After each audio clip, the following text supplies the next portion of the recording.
Précédemment dans Whisperos.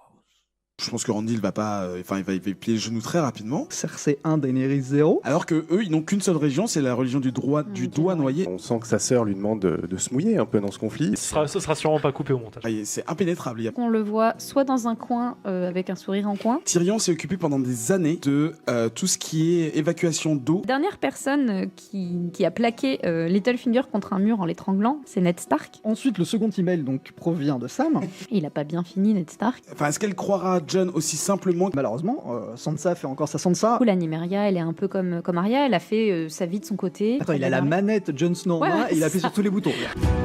Bonjour à tous et bienvenue dans Whisperos, votre podcast hebdomadaire consacré à l'univers de Game of Thrones ou A Song of Ice and Fire ou Le Trône de Fer pour les Français. Pendant un peu plus d'une heure et demie, aujourd'hui, nous allons décrypter le 3e épisode de la saison 7 diffusé par HBO dans la nuit de dimanche à lundi, mais comme tout le monde vous l'avez regardé lundi, bande de petits Français. Et nous allons pouvoir décrypter tout ça, théorie crafter, analyser toutes les séquences clés de l'épisode et c'était un épisode très intéressant. On a tous hâte autour de la table de pouvoir en parler et comme je viens de le dire dans une magnifique transition, je ne suis pas tout seul dans ce podcast bien sûr. Au hasard, je vais commencer par accueillir Marco Martel. Bonjour, comment vas-tu? Ça va trop bien, j'ai la baraka, c'est comme Euron. Je me sens comme Euron en fait. T'es une rockstar. Tout va bien en ce moment. T'es la rockstar de l'émission, je le sais. En face de toi, nous avons Lady Hello Tully. Comment vas-tu? Ça va. Ça va? Toi aussi, t'es chaude comme une baraka frite. Ah bah ouais, sur l'épisode, ouais. Elle a fait ses 52 pages de préparation. Elle est à fond. Recto verso. Recto verso, je précise. Oui, c'est vrai en plus. Nous avons Sir Eric Baratheon. Comment vas-tu? Je vais bien. Depuis hier. Depuis hier, oui, un enregistrement d'une autre émission, mais celle-ci, elle est bien. Très bouquet. C'est tout ce que je voulais dire. Non, c'est pas fini ma phrase, elle est bien plus tard que l'autre. Voilà, c'est ça. Et enfin, nous avons Ketrus Rivers, notre ingé son favori, mon ingé son favori. Comment vas-tu, Ketrus? Ouais, le bâtard en dernier. Le bâtard en dernier, toujours. Mais la dernière fois, t'étais premier. Ouais, c'est vrai. Moi, je vais très bien, parce que les bâtards ont la cote et c'est cool. Ouais, c'est vrai, ils ont la cote dans l'épisode cette fois. On va commencer rapidement par un petit sommaire de l'émission et ce qu'on va vous proposer au menu cette semaine. Je vais m'atteler au résumé de l'épisode qui sera très court parce que, comme un idiot, moi j'ai oublié mes notes. Ensuite, on reviendra comme d'habitude sur les séquences clés. Je l'ai déjà dit, on va décrypter 4 séquences. Mes chroniqueurs vont décrypter 4 séquences et on reviendra sur les séquences qui nous ont moins parlé rapidement derrière. On enchaînera avec le focus qui sera consacré cette semaine à Highgarden et à la maison Tyrell. Ce sera Ike qui va nous faire un gros focus. Il est très chaud pour nous en parler depuis tout à l'heure. Ensuite, l'alerte spoil retentira avec notre théorie crafting. On va revenir sur quelques petites théories qui sont venues dans la semaine. Et là, j'ai regardé Hello d'un coin d'œil parce qu'elle aussi, elle a fait ses 52 pages et il y a plein de trucs dedans. Et enfin, nous ferons un dernier tour de table pour demander l'avis de nos chroniqueurs sur l'épisode qui s'est passé cette semaine. Regarder l'accord mail qui est le courrier de l'éditeur et donner une petite note parce qu'un de nos auditeurs nous a donné l'idée et notre community manager Marco Martel a fait des bonnes notes cette semaine. Sûr. Mais on commence tout de suite par l'édito de Sir Eric Baratheon. Vous êtes en présence de Daenerys du Typhon, héritière légitime du trône de fer, reine des 7 couronnes, la briseuse... Faudra lui dire que ça ne tiendra jamais sur une carte de visite. Heureusement qu'en face, on avait une personne bien plus humble, Jon Snow, le loup blanc, le bâtard de Winterfell, The King in on off, ami des Direwolf, frère de la garde de nuit, page de Géant Mormon, pote des Sauvageons, martyr de Castle Black, revenu d'entre les morts, vainqueur des Bolton et élu quasi démocratiquement, environ à l'applaudimètre, mais bon, ça c'est vite. Bon, en fait, c'est bien plus long, mais Davos aurait quand même pu faire un petit effort.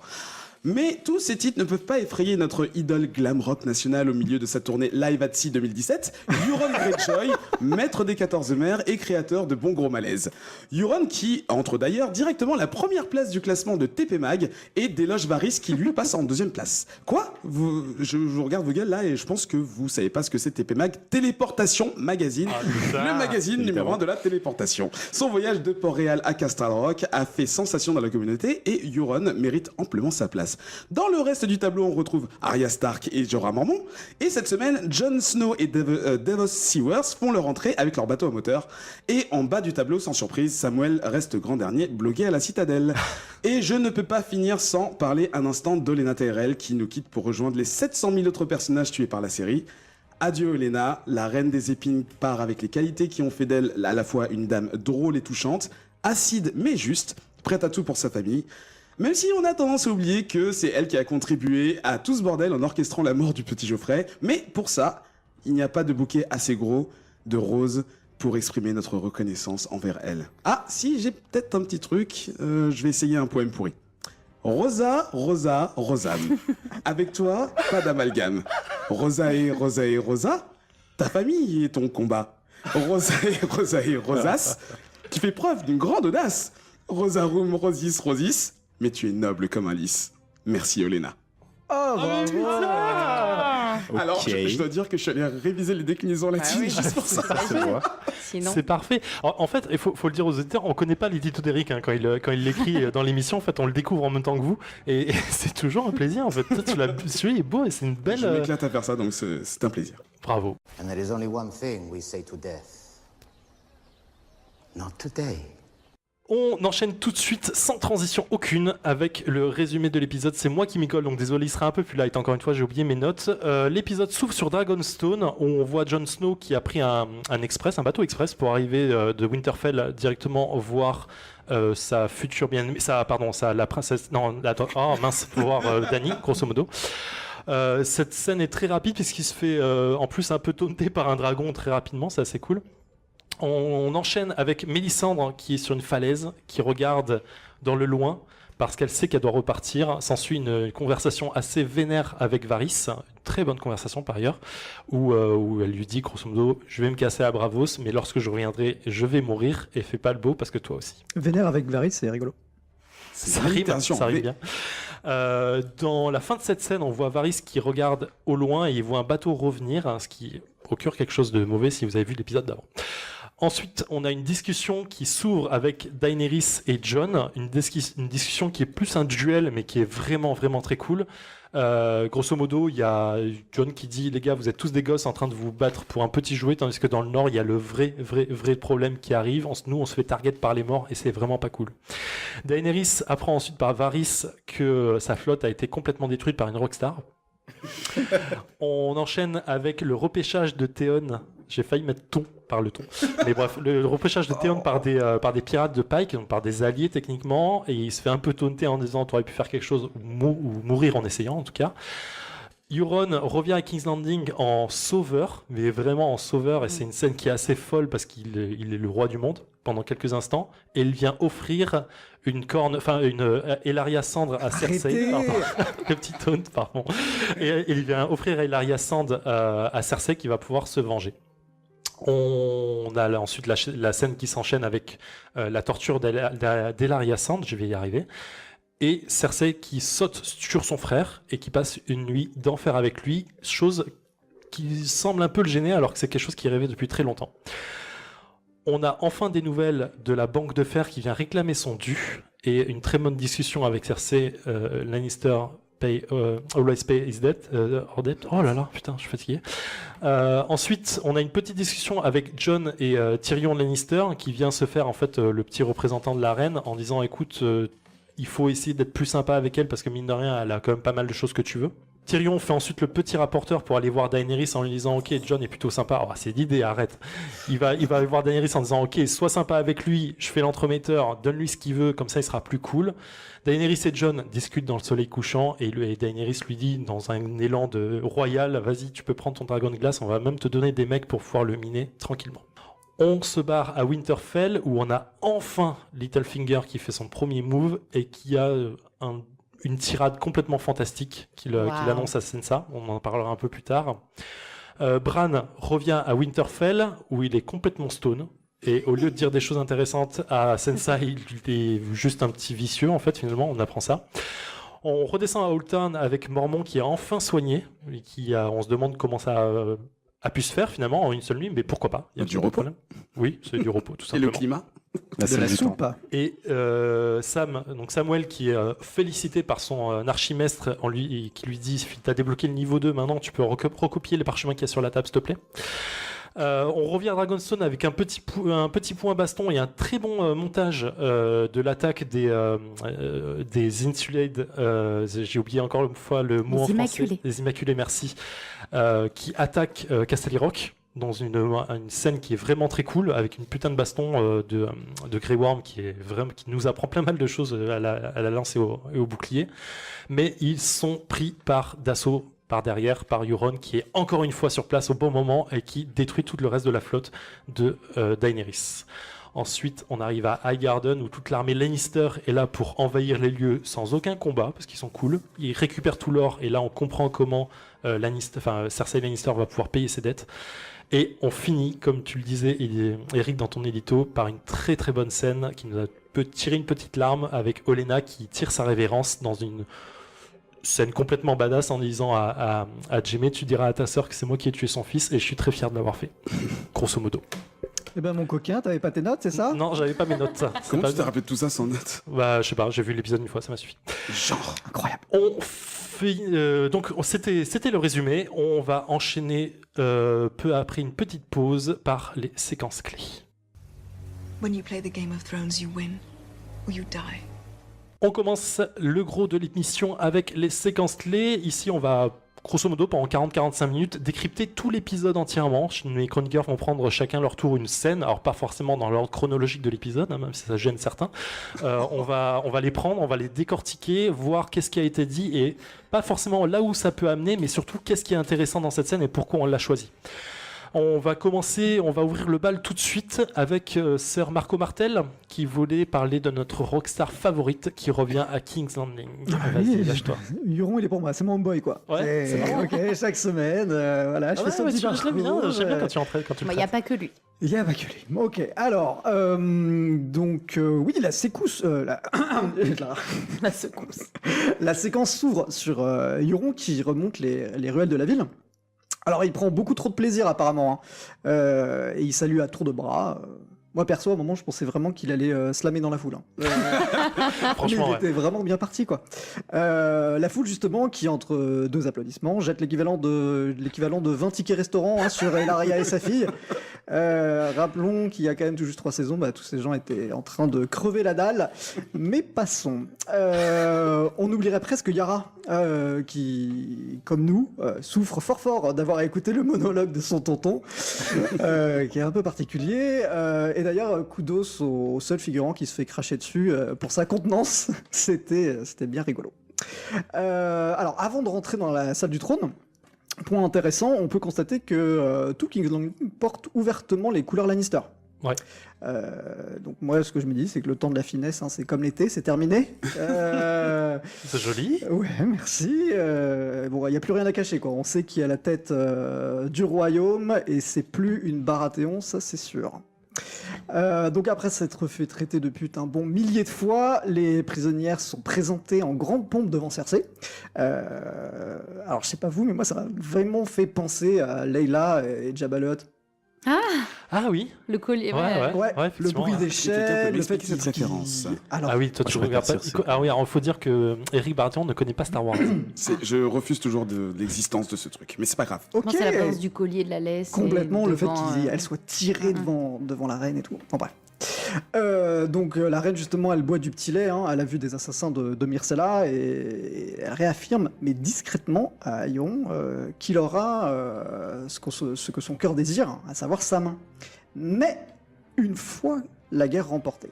Ouais, elle lui met un petit close que tu n'avais pas vu en bas du contrat. Je sens qu'encore une fois ça a l'air d'être un petit move. Ok, reste près de moi quoi. Tu vois. Donc j'ai besoin de toi. La séquence se termine par un petit interlude que j'appellerais Yomoma, hein, avec Jean-Marie Euron qui balance des scuds gigantesques au pauvre Jaime, qui ne peut rien faire que les gros yeux. Donc le pauvre. C'est comme, enfin, on en parlera, mais Jaime me fait pitié en fait, il me fait de plus en plus pitié c'est dans dur dans pour les lui épisodes. là. Franchement, ouais. Ah, il subit tout le temps, Ah, et mais il peut rien faire. il maîtrise quand même, hein. Il respecte quand même. Ouais, bien sûr. C'est limite quand même. Hein.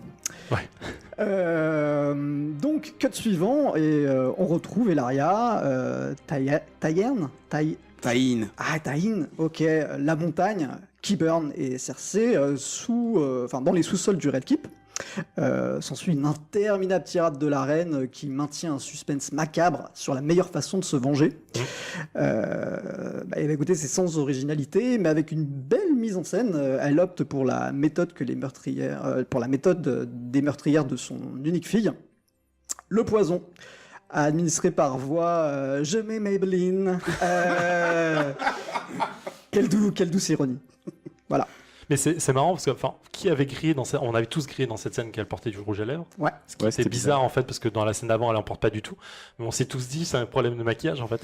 Ouais, l'éclairage était vraiment sur sa bouche limite, sur son visage. Elle était en gros plan. Et clairement. On le voit et j'ai pas percuté. Moi aussi en fait je me suis dit tiens c'est bizarre. Je l'avais jamais vu avec du rouge à lèvres. C'est bizarre. J'aime pas sa gueule avec du rouge à lèvres. Oui, Eric. Je pense que c'était volontaire des scénaristes. En plein dans le visage. Gros plan. Immanquable. Ah clairement, et je trouve la tirade elle est quand même folle quoi. Mais elle est inquiétante la tirade. En fait il y a un moment où je trouve que elle parle, et à un moment on a l'impression qu'elle perd la raison. Elle dit tu m'as pris ma fille, mais pourquoi t'as fait ça? Enfin, tu vois, et on a l'impression qu'elle pose la question à personne, puisqu'elle va pas lui répondre, mais tu sais, elle rentre tellement loin dans sa tirade qu'on a presque l'impression qu'elle perd la raison en racontant, en parlant de sa fille, tout ça. Ouais, Marc. Et ça, c'est tout au début, en fait. Ouais. Et t'as l'impression que Cersei redevient la Cersei d'avant, en fait, pendant 5 secondes. Et elle se reprend. Exactement, elle se reprend tout de suite après. Ouais, c'est vrai qu'il y a un vrai changement de personnage. On voit son visage. Franchement, il n'y a pas beaucoup de comédiens et comédiennes qui peuvent faire ce qu'elle a fait là. Parce que, alors c'est pas un plan séquence, mais ses réactions qui passent par des petits mouvements d'Erictus au niveau de la bouche et dans ses pommettes. En gros, c'est vraiment les deux trucs qui font son visage et puis ses yeux. Et toutes les émotions passent à travers ça. Et je pense que moi, j'ai eu de la peine pour elle quand elle disait justement mais pourquoi t'as fait ça? Parce que nous, on se demandait aussi mais pourquoi elle a fait ça? Oui, clairement. J'ai jamais su vraiment pourquoi ils ont fait ça. Une vengeance, c'est juste une vengeance froide et c'est pas très malin. Je pense pas que ce soit une vengeance, c'est le côté, en fait, grosso modo, on n'a pas pu se venger correctement de toi après la mort d'Oberyn. Voilà, on te prend, c'est une vie pour une vie en fait. T'as pris quelqu'un chez nous, on prend quelqu'un chez toi. Kétrus. Ouais, et moi je trouve que c'est en fait cet épisode, comment il s'appelle déjà? C'est la Queen's Justice de la reine. Ouais, Queen Justice. Et effectivement, pour moi, c'est l'épisode où on retrouve un peu le jeu de Cersei, le jeu de l'actrice, qui était un peu en dessous sur les 2 premiers épisodes où elle était très fermée, il n'y avait pas beaucoup de jeux, elle n'avait pas vraiment des tirades très intéressantes au final. Et là, avec cette scène-là, on retrouve la Cersei que j'aime beaucoup. Et puis pareil après avec la banque, avec le banquier de Bravos. Et ça fait super plaisir, quoi. Clairement, en fait, il y avait une espèce de dualité entre Daenerys et elle sur le côté ultra froide. Ultra sévère, on voyait finalement un peu la même personne, on avait même discuté dans l'épisode d'avant, et finalement là en fait c'est le moment où elle, comme tu disais, elle rebascule vers le côté humain en fait, j'ai perdu quelqu'un qui m'était cher, et comme tu disais Hello, finalement je deviens un peu folle. Ouais, et la façon dont elle reparle de la mort d'Oberyn, elle est hyper sadique parce qu'elle utilise, elle dit les bruits qu'on entend, elle détaille chaque petit truc de la mort d'Oberyn, donc c'est hyper sadique. Et j'adore le moment où elle dit que la nuit elle dort pas parce qu'elle regarde au-dessus de son lit et elle imagine comment elle va tuer ses ennemis. Et c'est assez effroyable quand elle parle de ça. C'est extrêmement effroyable, et on retrouve complètement Arya. En fait, qui chaque nuit avant de s'endormir fait sa liste. J'avais pas fait ce parallèle. Bien vu. Et je crois qu'on peut faire le parallèle avec un autre personnage après. Sur la Mhm. façon de réfléchir, sur ce qu'on va faire, etc. Sur le petit doigt. Little Sur Finger. la figure, bien sûr. Et on y reviendra. Kétrus. Ouais, je veux juste revenir aussi sur la scène d'arrivée de Euron. J'ai pas voulu t'interrompre tout à l'heure, mais moi je fais un parallèle en fait avec la scène d'humiliation de Cersei quand elle revient nue et qu'elle se fait huée par la foule, et puis qui se fait jeter aussi l'équivalent de plusieurs tickets restaurants et autres. Et en fait elle a retourné l'histoire en fait. Maintenant c'est plus elle qui est humiliée, mais c'est les prisonniers qu'on lui amène, et c'est vers elle qu'on l'amène. On en reparlera en fin de séquence, parce que c'est un truc qu'on va décrypter, mais finalement ça rejoint un peu ce que tu disais, Marc, sur le côté on affiche tout, on affiche maintenant que c'est des Lannister et plus les Baratheon. Finalement c'est ce qu'elle fait avec Jaime Lannister lorsqu'elle se réveille au matin avec lui dans le lit en fait. Elle s'affiche complètement sur ce qu'elle veut, et c'est peut-être pour ça qu'elle repousse de plus en plus Euron sur les petites lignes qu'il a pas lues dans le contrat, parce qu'elle veut faire autre chose finalement, elle veut faire plaisir à son frère, j'imagine, et avoir envie d'une autre vie. On va passer à la séquence suivante. C'est Ketrus et Ike qui vont enchaîner avec la très très bonne discussion de John et de Danny et sur à peu près ce qui se passe à Dragonstone. Qui prend la parole, Ketrus ? Ouais. Vas-y. Donc très grosse scène, c'est la scène d'ouverture de l'épisode 3, une scène très longue parce que si on compte la petite scène avec Mélisandre et Varys, ça fait 17 minutes, donc quasiment un tiers de l'épisode. Donc scène très importante, ici il passe beaucoup de choses. Donc on voit arriver Jon et Davos, Sir Davos, qui arrivent sur la plage de Dragonstone. On leur demande de déposer les armes. Ils sont vraiment avec une toute petite escorte d'ailleurs qui ne les accompagne pas après dans Dragonstone. Geste complètement inconsidéré, on peut dire. C'est quand même The King in the North. Et Sir Davos, c'est quand même c'est sa main. Donc, mais c'est pas grave, ils y vont. Et sur la plage, donc il y a Missandei et Tyrion. Et juste un peu, pour moi, cette scène sur la plage et un peu après, j'y viens, quand ils vont aller sur le chemin du château, c'est un peu les retrouvailles de Tyrion et de Jon. Parce que au début, Tyrion et Jon s'observent et se disent, tiens, ça fait longtemps qu'on s'est pas vu, t'as gagné des cicatrices, toi t'es devenu King of the North, etc. Et pareil après, donc ils partent vers le château sur l'espèce de muraille qui est assez magnifique. D'ailleurs, je sais pas où est-ce qu'ils ont été tournés. Je suis ça. curieux aussi. Je pense que c'est en Irlande, non ? Ouais, je crois. En Écosse ? C'est pas en Écosse ? L'île est en Irlande, ça doit mais être en Écosse. ce truc, je sais pas. C'est possible que ce C'est pas soit en du papier Écosse. mâché. C'est pas dans le montage, non. Waouh.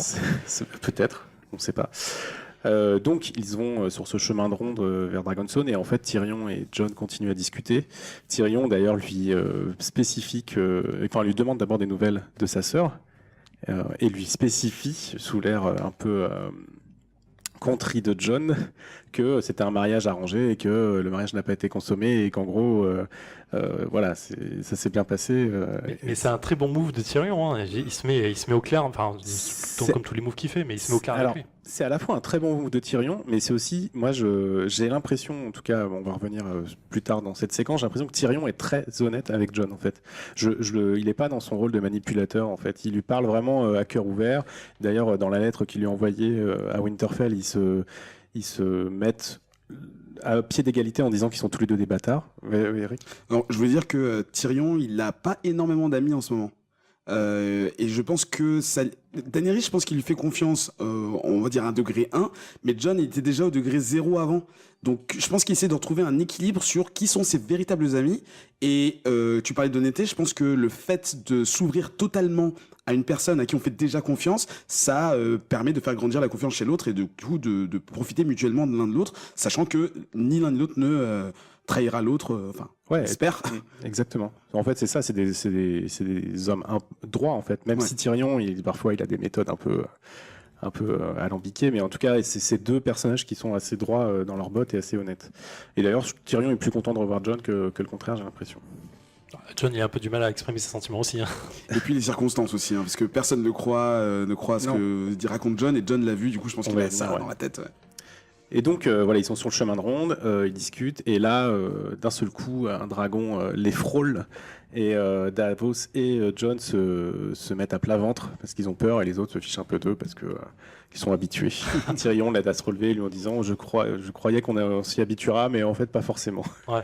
Là, la scène se coupe, on passe à l'épisode avec Varys et Mélisandre, dont on parlera peut-être en fin des séquences clés.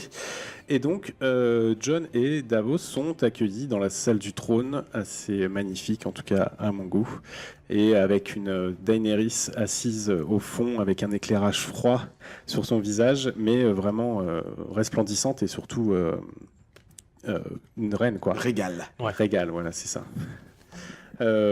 Et donc, Missandei commence à donner les titres de Daenerys, que je n'ai pas tous notés, mais que notre cher ami Eric Non, je me suis endormi pendant. Donc... c'est là où passe les 17 minutes, en fait, non ? C'est pas ça ? C'est ça prend à peu près 10 minutes. Non, pas du tout. Donc, tous les titres de Daenerys, c'est assez pompeux, c'est une certaine prestance. Et Davos présente Jon Snow, il le dit alors vraiment d'une façon pas du tout, presque pas respectueuse, en fait, comme si tu présentais un pote, quoi. Qu'est-ce qu'il dit ? It's Jon Snow. Voilà. He's King of the North. ASV, voilà. C'était très rigolo en fait, mais alors on va toujours pareil. Moi, je trouve que dans ce rapport avec Daenerys et Jon, il y a vraiment un contraste entre l'ambition de Daenerys et le sens du devoir de Jon, qui est un peu, oui, sans obliger. Daenerys, elle veut vraiment aller vers elle veut devenir reine, c'est son truc.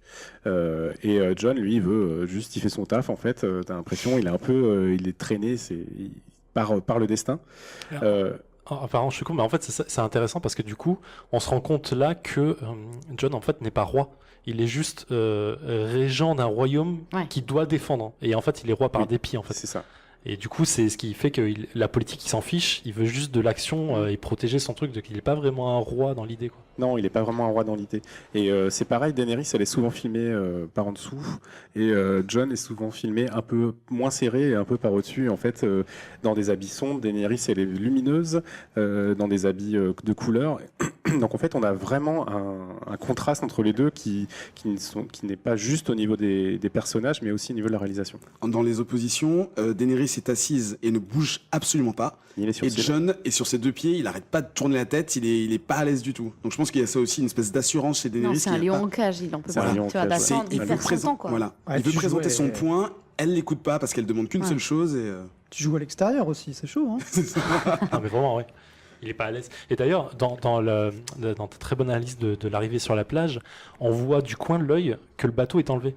Et en fait, on voit les Dothraki qui prennent le bateau, qui le soulèvent avec les c'est rames ça. et qui est emmené au loin. Et t'as Jon qui tourne la tête en voyant le truc, en disant ok, où va le bateau? Il se pose la question, tu le vois dans son regard un peu. Qu'est-ce que j'ai Il y a un fait, truc qui est bizarre là. ouais. Ah, les Dothraki, les petits chatons. Ils ferment les portes, ils ouvrent les portes.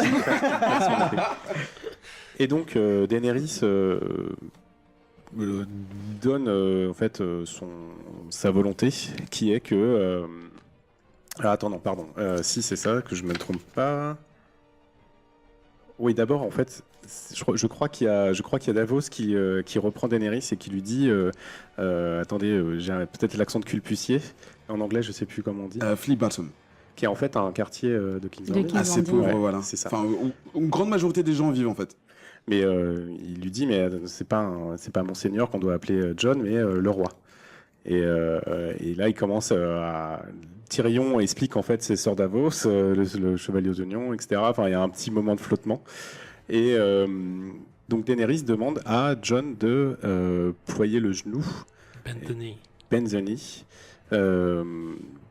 à elle, et donc de devenir un peu son vassal. Mais je te laisse expliquer pourquoi. Alors, si dans la même scène, Daenerys parle d'un ancêtre de Jon Snow qui s'appelle Torren Stark. Alors non, c'est pas un Torren comme dans WoW, mais c'est vraiment c'est un roi qui a véritablement existé, enfin selon les sources, qui était le dernier King in the North, donc comme Robb et comme Jon. Avant que un certain Aegon Targaryen ne débarque il y a 300 ans pile, puisque bon, le calendrier est basé sur son arrivée. Et à l'époque, il y avait 7 royaumes, dont le Nord. Le Nord était vraiment un endroit à part. Et donc tous les autres royaumes, on les connaît, voilà, les Riverlands, The Reach et compagnie. Dans la conquête d'Aegon, il a réussi à conquérir tous les royaumes sauf Dorne, ça c'est bien connu. Et le Nord, c'était entre guillemets l'avant-dernier royaume à conquérir. Tous les autres étaient donc sous domination targaryenne.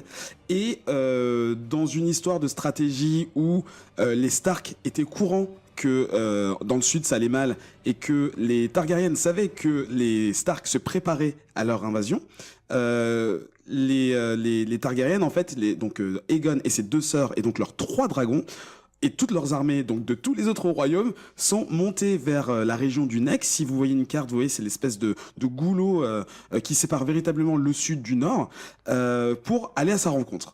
Là, on s'attend à la plus grande bataille que l'histoire n'ait jamais connue, parce que Torren Stark a réussi à rassembler, comme Jon Snow à une époque, et comme Robb Stark à une époque, tous les seigneurs de la région pour s'opposer à son invasion. Sauf que il y a eu de longues discussions, des pourparlers, qui ont fait que Torren a ployé le genou. Merci OCS pour m'avoir appris ce verbe.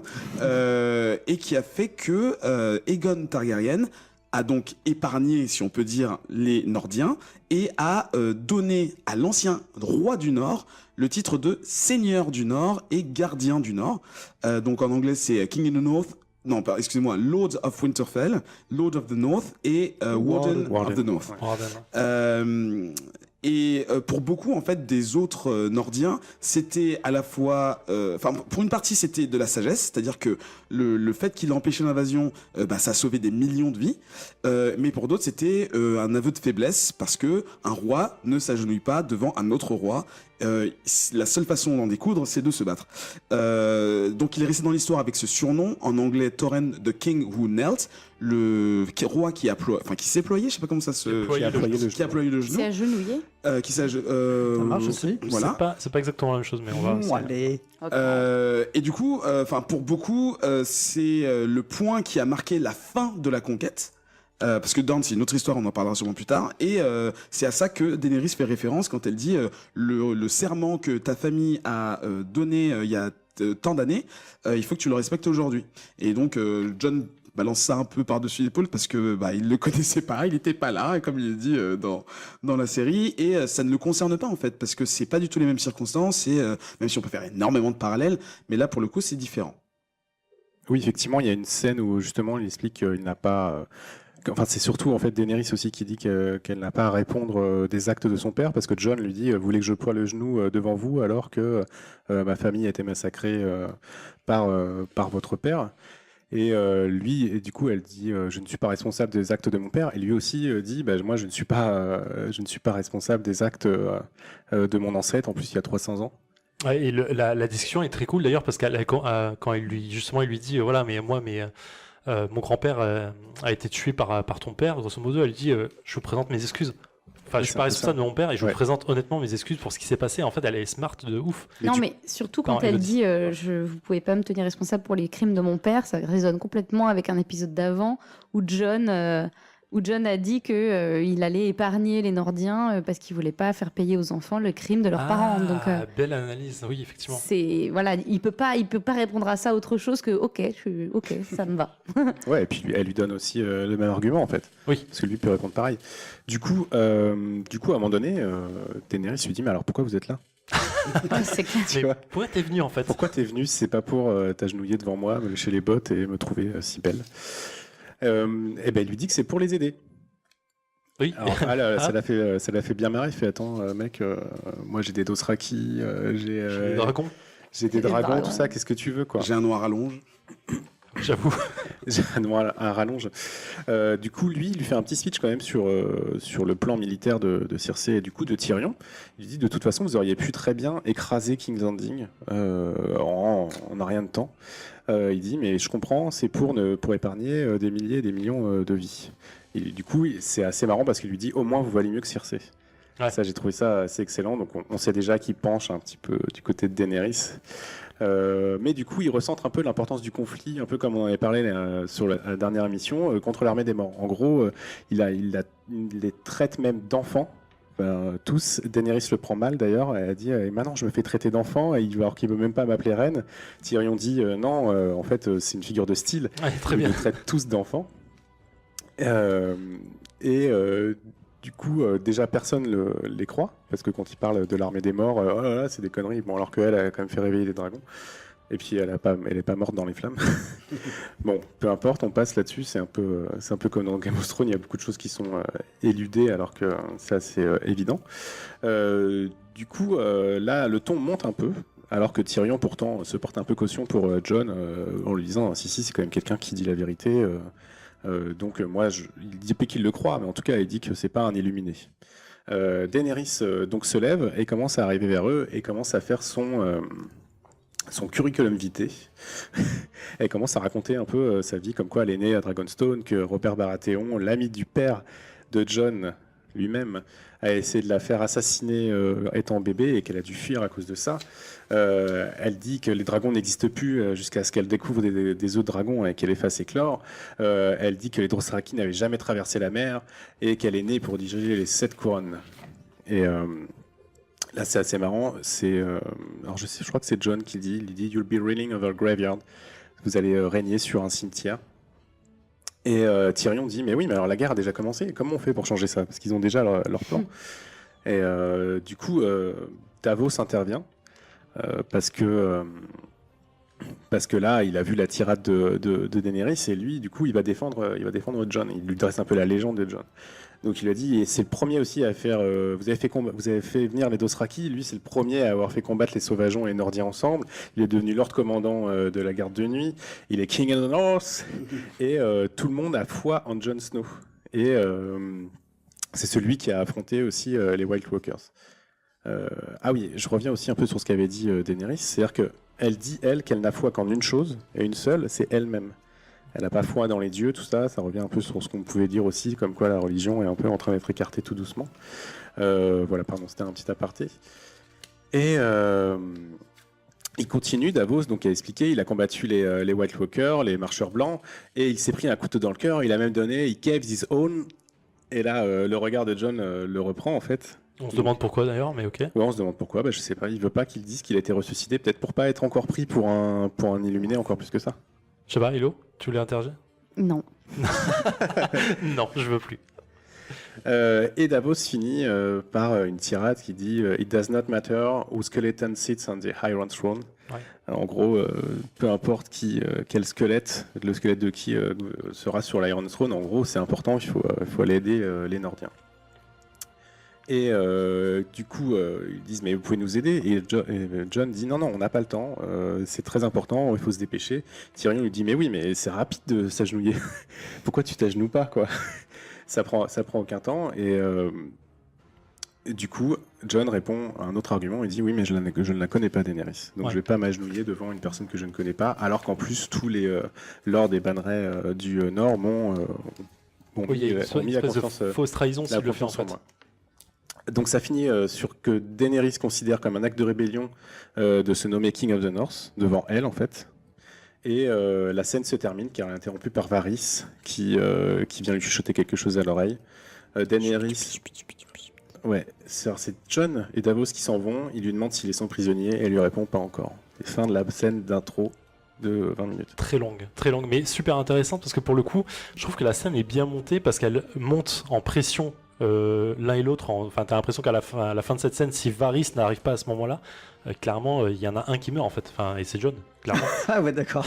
Non, mais tu la sens pas. Tu sens le truc venir en fait. Non, je suis pas d'accord. Si, moi je le sens comme ça aussi. En fait, c'est en train de monter. En fait, ils sont dans un. Suicidé quand même. Le truc, c'est qu'ils sont dans une impasse en fait. Aucun veut appeler l'autre reine roi, personne veut Genre, appeler ils veulent tous les deux des choses simples dans l'idée. Lui, il vient, il dit même pas ce qu'il veut en fait. Il dit pas clairement ce qu'il veut. Il dit moi je viens juste pour ton dragon de glace. Il lui dit pas en fait. Et ça, c'est une bêtise dès le début, en fait, je trouve, oui. Je vais continuer ta pensée. C'est le problème des audiences. Enfin, bon, je n'ai jamais vécu dans un royaume à côté d'un roi qui recevait des gens qui avaient des doléances, mais les audiences, c'est relou dans le sens où il faut vite présenter ton point. C'est comme un speed dating où il faut que tu dises ok, je viens pour ça et je compte sur ta bonne volonté pour m'aider à ce problème. Sauf que de l'autre côté, la première condition du régent, c'est de dire, enfin, il peut avoir les conditions qu'il veut, les règles qu'il veut. Là, c'est juste appelle-moi reine. Et le mec, il dit non 4 fois, je crois, dans la même conversation, en exposant son truc. Et Daenerys je trouve que c'est comment dire. Daenerys est au top au tout début de cette conversation et Jon évidemment est tout en bas et au fur et à mesure, je fais des gestes, vous les voyez pas mais je fais des gestes, et au fur et à mesure de la conversation, même si on a l'impression, enfin ça c'est mon avis, que Daenerys prend du pouvoir, vous savez quand elle raconte tout son passé difficile, en face on a Jon Snow qui ne bouge pas, c'est pas qu'il en a rien à foutre, c'est qu'il est là pour une chose, et tant qu'il aura pas sorti son truc, il ne bougera pas, donc je pense qu'il pourrait mourir juste pour ce truc. Je sais pas si elle l'aurait fait, mais on a vraiment un équilibre du truc où Daenerys n'arrête pas de descendre en fait, il la rabaisse à son niveau. En fait. Non, il fait rien. C'est elle qui le fait tout seul parce qu'elle est face à un mur. Il ne démordra pas de son truc. Daenerys, en revanche, elle veut absolument son truc, donc elle fera tout pour le faire, quitte à s'abaisser entre guillemets à son niveau. Ouais, et justement, je pense que c'est une excellente scène et que si vous avez l'occasion, revoyez-la en entier parce que déjà, il fallait pas qu'il se plante sur la rencontre entre Jon et Daenerys. Au niveau réalisation, c'est très bien fait et comme tu dis, ils sont sur un certain plan, la façon dont c'est filmé, elle est en hauteur et au fur et à mesure, elle descend les escaliers en fait pour lui parler. Parce que en fait, en gros, c'est elle qui se rapproche et dans la suite de l'épisode, c'est ce qu'on va voir aussi, c'est elle qui va céder devant le, comme tu dis, le mur Jon quoi. Hello. Ouais, ça m'a fait très plaisir. Ça fait plusieurs saisons que je comprends pas le délire de Daenerys d'annoncer ses 25 titres en audience, justement, alors que les gens n'ont pas beaucoup de temps. À chaque fois qu'il y en avait un qui arrivait à Mérine, il refaisait toute la liste. Et en fait, j'ai jamais compris le délire. Je me suis dit, mais si sa réputation la précède, pourquoi elle a besoin de dérouler son CV? C'est quoi ce truc? Pourquoi est-ce qu'elle fait ça? Ça montre un petit point de manque de confiance de Daenerys, en fait, depuis plein de saisons. Et c'est la première scène où on se moque d'elle, parce qu'en vrai, elle déroule son truc. Et puis après, il y a Jon Snow qui est, c'est Jon Snow, il est roi du Nord. Whatever, il est venu pour quelque chose. Il est pas là pour débattre des titres. Il est pas là pour la politique. Il est là pour quelque chose de concret. Et du coup, mine de rien, elle, ça la descend par rapport à lui un petit peu. C'est marrant que tu parles de concret parce que effectivement dans les titres, bon je vais pas rentrer dans les détails, mais on a extrêmement de choses abstraites dans la dénomination. Les trucs qu'on connaît, c'est roi, reine des 7 couronnes et compagnie. Il y a l'imbrûlé. Mais voilà, ça parle à personne. Qu'est-ce que c'est supposé faire peur? C'est supposé impressionner? Enfin, moi c'est toujours marrant de voir, enfin d'entendre ces longues phrases, mais c'est vrai que Jon, mais qu'est-ce qu'il en a à faire quoi? Et à mon avis, Davos, il a eu un petit peu honte, mais. Alors, en fait, c'est un peu, je sais pas comment dire ça. Ils sont pas sur le même plan direct. Non, en pas fait, du tout. elle vient pour avoir un allié. Lui, quand il arrive là-bas, en fait, on lui dit pas ce qu'il doit faire, grosso modo. C'est ça qui est un peu. Non, et puis. Ouais. Un mini truc, et elle le dit dans la conversation, elle dit qu'elle n'a pas été élevée justement dans les cours et donc elle ne sait pas quelles sont les bonnes formes pour s'exprimer, alors que Jon, lui, il a grandi là-dedans. Et c'est marrant parce que on a 2 personnes qui ont été déplacées de leur vraie, je sais pas comment dire, de leur vraie place entre guillemets. Un vrai milieu où ils ont grandi, quoi. Voilà. Mais ouais, moi, voilà, ça fait un moment que je comprends pas ce truc. Et c'est enfin, on le pointe comme étant un peu potentiel, un petit problème de la part de Daenerys. Moi, j'ai beaucoup aimé ce moment.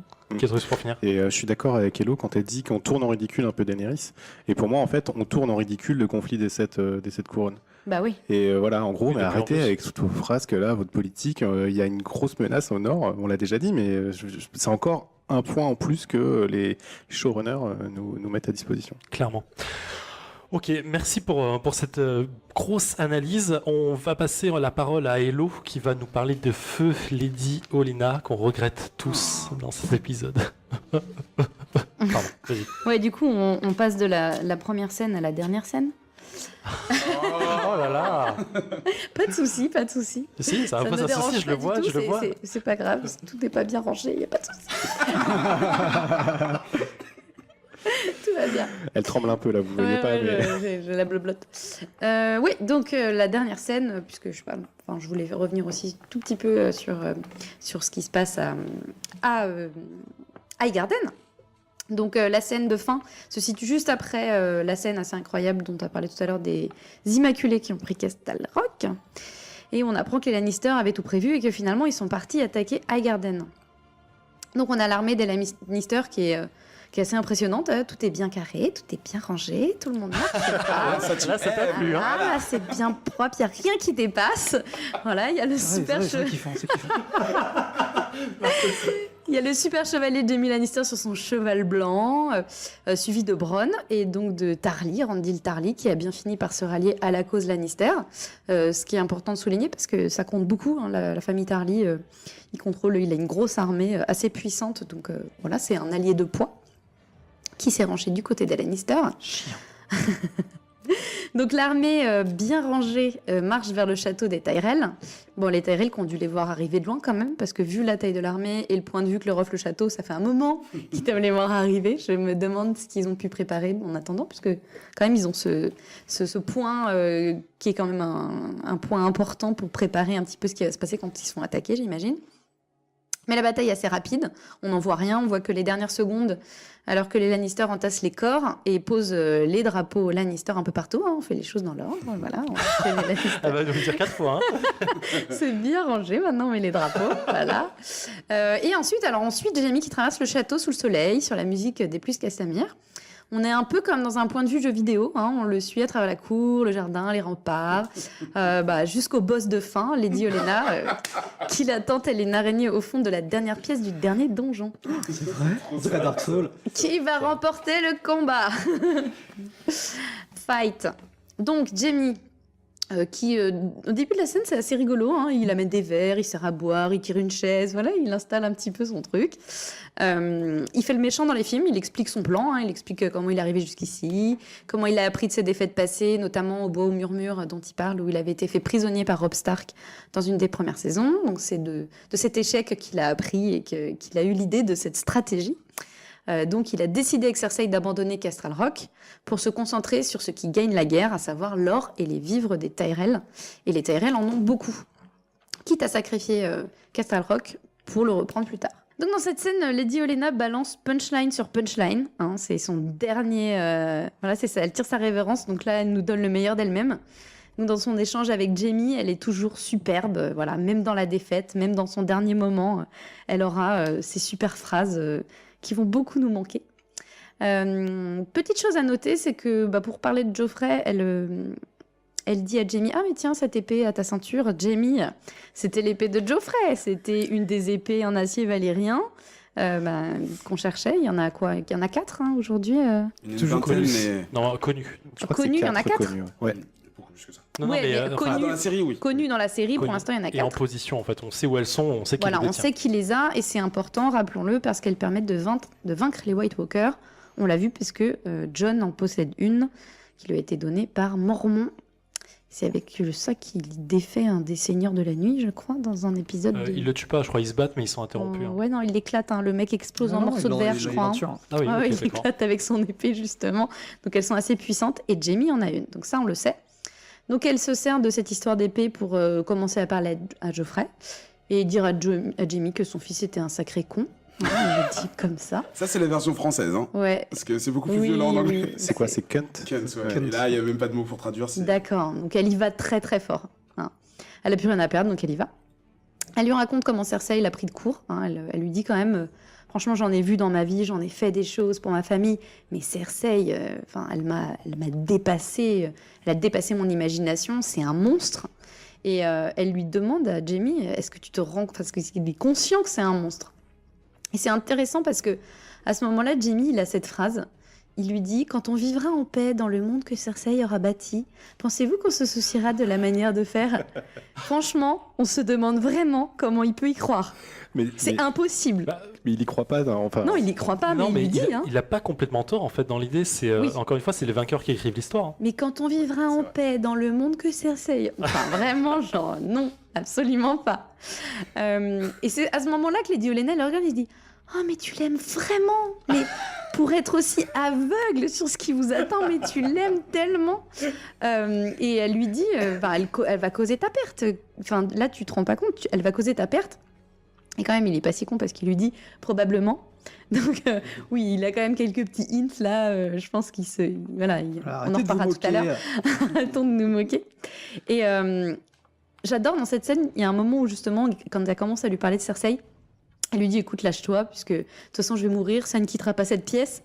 En tant que spectateur, nous, on entend tout, ça va pas quitter la pièce, mais nous, on va le voir. Donc, tu as envie de dire, oui, vas-y, balance tout ce que tu as sur Cersei, s'il te plaît. Ce qu'il ne fait pas. Donc, elle enchaîne, elle continue. Elle lui dit, c'est une vraie maladie et je regrette d'avoir aidé à la répandre sur Westeros. Et elle lui dit, toi aussi, tu le regretteras. Et c'est à ce moment-là qu'il lui dit, bon, maintenant... Bon, tu es allé fort, on arrête, hein, c'est terminé. Donc l'échange est terminé. On voit que Jaime est encore le pendant raisonnable et humain de sa sœur parce qu'au lieu de l'écorcher, comme Cersei voulait faire à la base, il préfère l'empoisonner, un poison un peu doux. Et j'aime énormément la scène où elle boit le truc cul sec. Elle fait, ça fait mal? Non? Et elle le siffle, mais instantanément, quoi. Elle, allez-y, tu vois, j'ai pas de temps à perdre avec ces conneries. C'est comme dans tous les autres épisodes, elle a pas que ça à faire. I'm too old for this shit. Non, mais voilà, vraiment, ça y est, bon, je tire ma révérence.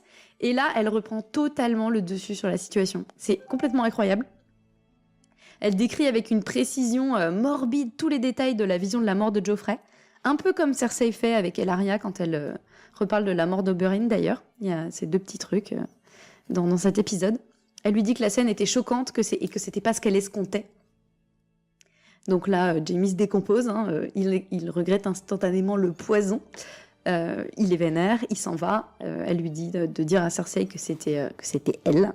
Et Jaime, game over, quoi.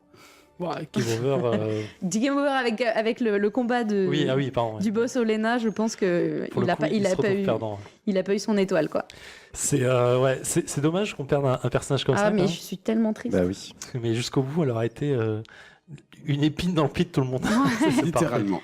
Et vous êtes d'accord quand même? On fait un petit quelque chose pour ce personnage Ouais, ou pas? Lady On fait. Olenna. Allez, fait un petit allez. clap-clap. Un petit clap-clap. Quel perso? Voilà, on te regrettera tous autour de cette table. Tu étais notre personnage préféré. Eric. Est-ce qu'on peut dire que c'est un des personnages les plus hypocrites de la série ou pas? Ah bah complètement hypocrite. Ouais. il a Ok, raison. merci, c'est Génialissime. Non, mais c'est le personnage qui a le mieux navigué, qui nous donnait des moments tellement jouissifs de discussion, c'était fou. Ok. Ok, merci Hello pour cette petite analyse. Est-ce qu'on va parler rapidement du mauvais move, selon moi un mauvais move de Cersei qui se jette littéralement sexuellement sur son frère lorsqu'il rentre dans sa chambre pour lui dire voilà ce qui s'est passé, voilà comment était la journée avec Euron, qu'est-ce qui s'est passé ma chérie. Oui, Hello. Mais en fait, je sais pas s'il lui dit non pour ça ou en fait il va pour remettre sa main en or Mm. et elle l'en empêche, elle la jette. Ouais. Et je sais pas s'il lui dit pas non pour ça en fait, genre non, c'est bon, je peux mettre ma main, c'est genre laisse-moi. Je sais pas, Laisse-moi j'ai mettre mes l'impression que c'est assez clair dans la scène, il a pas Ouais. envie de Oui, mais sexe je sais avec pas elle, en pourquoi fait. elle l'empêche de. Bah, la saison précédente, elle lui avait dit, elle l'avait limite insulté quoi, à cause Ouais. de cette main en or. Ouais. Et là, elle fait bah non, mais en fait, je t'accepte comme tu es. Ouais. Lui, ça lui fait bizarre. Mais bon, pourquoi Oui, parce qu'il a un moignon là Moi, quand je même en dis dessous. pas hein. ça. C'est un mauvais Pourquoi move parce que c'est au matin en fait. Ils se réveillent tous les deux dans le Ah, lit. le après. ok. Ok. Et quelqu'un tape à la porte et lui a envie de se cacher parce qu'ils n'ont pas le droit d'être ensemble techniquement. Enfin, il sait que c'est mal Ouais. vu. Mais et elle se dit je m'en fous, je suis la reine, je fais ce que je veux. Ouais. Alors que c'est ce qu'il voulait depuis le début. Et maintenant il est gêné de l'avoir en fait. Eric. Ah. Bah, je pense que les circonstances des 6 saisons jouent là-dessus. C'est-à-dire que si le même, mettons que Robert soit mort au premier épisode et qu'elle soit devenue régente et qu'ils aient pu vivre leur amour au grand jour, je pense que l'état d'esprit de Jaime à cette époque où il était vraiment péteux, désagréable, tout ça, il aurait dit ok, doigt d'honneur à tout le monde, doigt d'honneur pardon à tout le monde et on fait ce qu'on veut. Mais là aujourd'hui, il est au courant de ce qu'elle a fait, de ce que pense le peuple, de ce que pensent tous ses anciens alliés ou Ouais. personnes qui étaient proches d'elle et maintenant c'est plus possible. Ouais, Marc. Oui, parce qu'on s'était arrêté au stade de la rumeur en fait de cette relation entre frères et sœurs, et c'était devenu en fait une petite histoire limite de cours d'école que tout King's Landing racontait et que tout le royaume racontait. Et c'est comme très souvent en fait, plus on en parle, plus on sent que ça devient vrai. Et c'est comme si en fait Cersei, effectivement, c'est le cas. Moi aussi, je trouve que c'est assez idiot. Je vois pas pourquoi elle a besoin de faire ça. Besoin de s'imposer peut-être. Kétrus, pardon. Ouais, deux choses. Déjà, moi j'aime bien la tête de Jimmy, tu sais, qui fait cette tête de petit garçon un peu contrit, la même qu'il a eu avec Euron dans la salle du trône avec Olenna à la fin. Genre, mais je veux pas, et en fait, je suis trop bon, bah ok. Mais c'est surtout ce non, effectivement, pour moi, c'est non, je peux pas parce que il se rend compte qu'elle est en train de devenir une Mad Queen, ça va pas. Et c'est en contraste avec, en opposition avec justement quand il se réveille et qu'il la regarde en fait en train de dormir où elle a le visage paisible, et là, t'as l'impression qu'il retrouve en fait son aimé, et tout de suite paf, elle redevient la nouvelle Cersei. Ouais. Et Mais l'autre, tu moi, voulais réagir un petit détail que j'aime bien dans cette scène, c'est la tenue de la servante qui vient. Parce qu'elle a les cheveux courts. En fait, on a l'impression que Cersei, dans les premières saisons, elle avait les cheveux longs et elle utilisait ça pour séduire. C'était un atout féminin.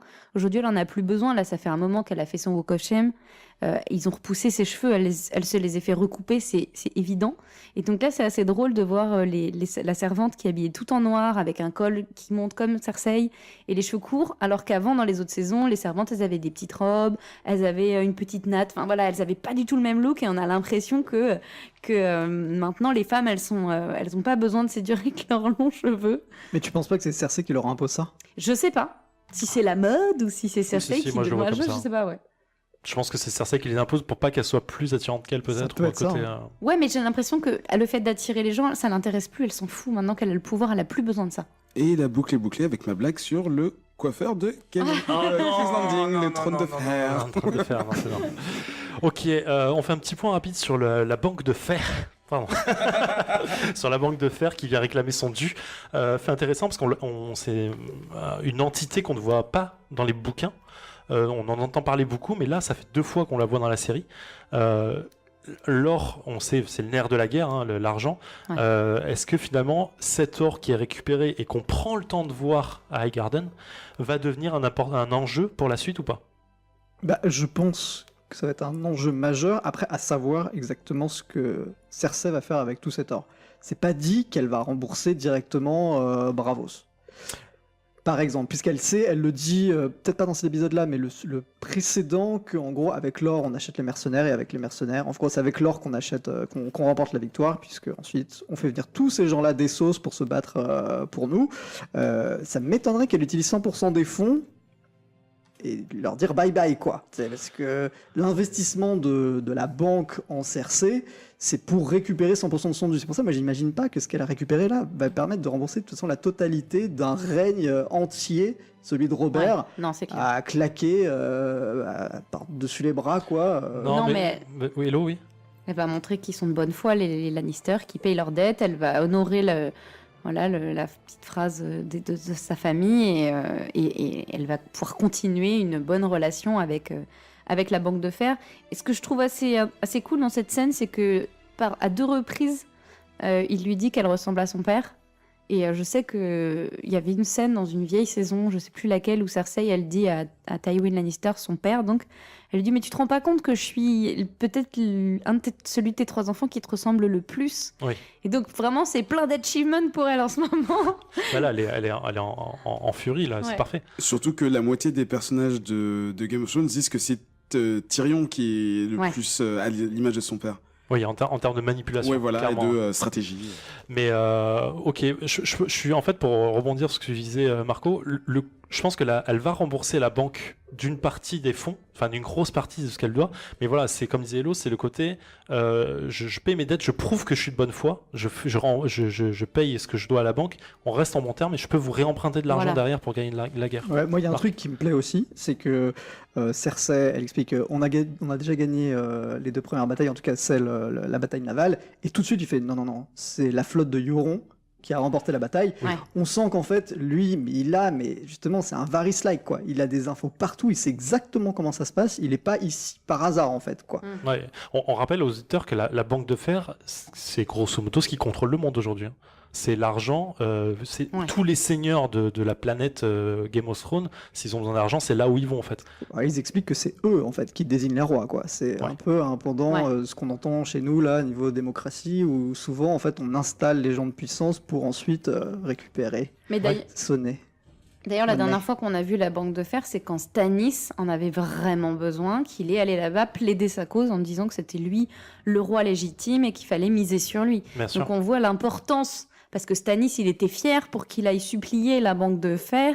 C'est que vraiment, ils ont une énorme importance dans les guerres. Et surtout, Eric. ils avaient un suivi, enfin vous le disiez tout à l'heure, ils avaient un suivi limite heure par heure de ce qui se passait à Westeros pour savoir que, mais vous n'êtes pas le seul, Stannis, à vouloir s'asseoir sur le trône de fer. Ouais. Il y a machin, et du coup, il expliquait que il y a d'autres personnes étaient passées avant lui et qu'il n'était pas exceptionnel, quoi. La bataille des 5 rois. Oui, C'est ça. exactement. Ok, 2 dernières séquences à analyser en coup de vent. Mormon, on parle de Mormon et de Samuel. Qu'est-ce qu'il va faire maintenant? Il va rejoindre sa douce, pas promise, mais Hello. Ouais, en fait, ce qui est super intéressant, c'est que Samuel, c'est un des personnages les plus dévoués à Jon. Et Mormon, c'est un des personnages les plus dévoués à Daenerys. Et comme dans cet épisode, Daenerys et Jon, ils ont du mal à s'entendre. On sent qu'ils vont avoir leur rôle à jouer pour les réconcilier, ou en tout cas faire en sorte qu'ils travaillent bien ensemble, quoi. Clairement, ouais. Surtout à la fin, quand ils disent qu'ils espèrent qu'ils vont se revoir et qu'ils se doivent la vie, et que, enfin, voilà. Le petit Ouais. clin d'œil pour les scènes suivantes. Oui. On va se revoir, ce serait comme le monde des grands. Hein. Ouais, c'est vrai que ça peut avoir son importance. C'est vrai, c'est très bien vu. Ouais. Ils sont tous les deux abonnés à TP Magazine, vous inquiétez pas. TP Magazine, j'adore. Et Doctissimo aussi. Allez, dernière scène, parce qu'il faut en parler, je pense. Mélisandre et Varys, leur discussion un peu vénère sur la colline, enfin sur la falaise. Super scène, enfin très courte, mais vraiment très cool. Qui veut en parler une seconde? Personne, d'accord, j'en parle. Non, mais il me mode semble qu'on va la Theorycraft développer. ou- quand Ah même. oui, non, dans la mais théorie je crafting. Genre, pensais ok. que tu allais parler de Sansa et de Littlefinger. Ah oui, c'est vrai, je l'ai noté. Non, je l'ai pas noté. Bah écoute, oui, vas-y, développe-la un tout petit peu, parce qu'on en parle après.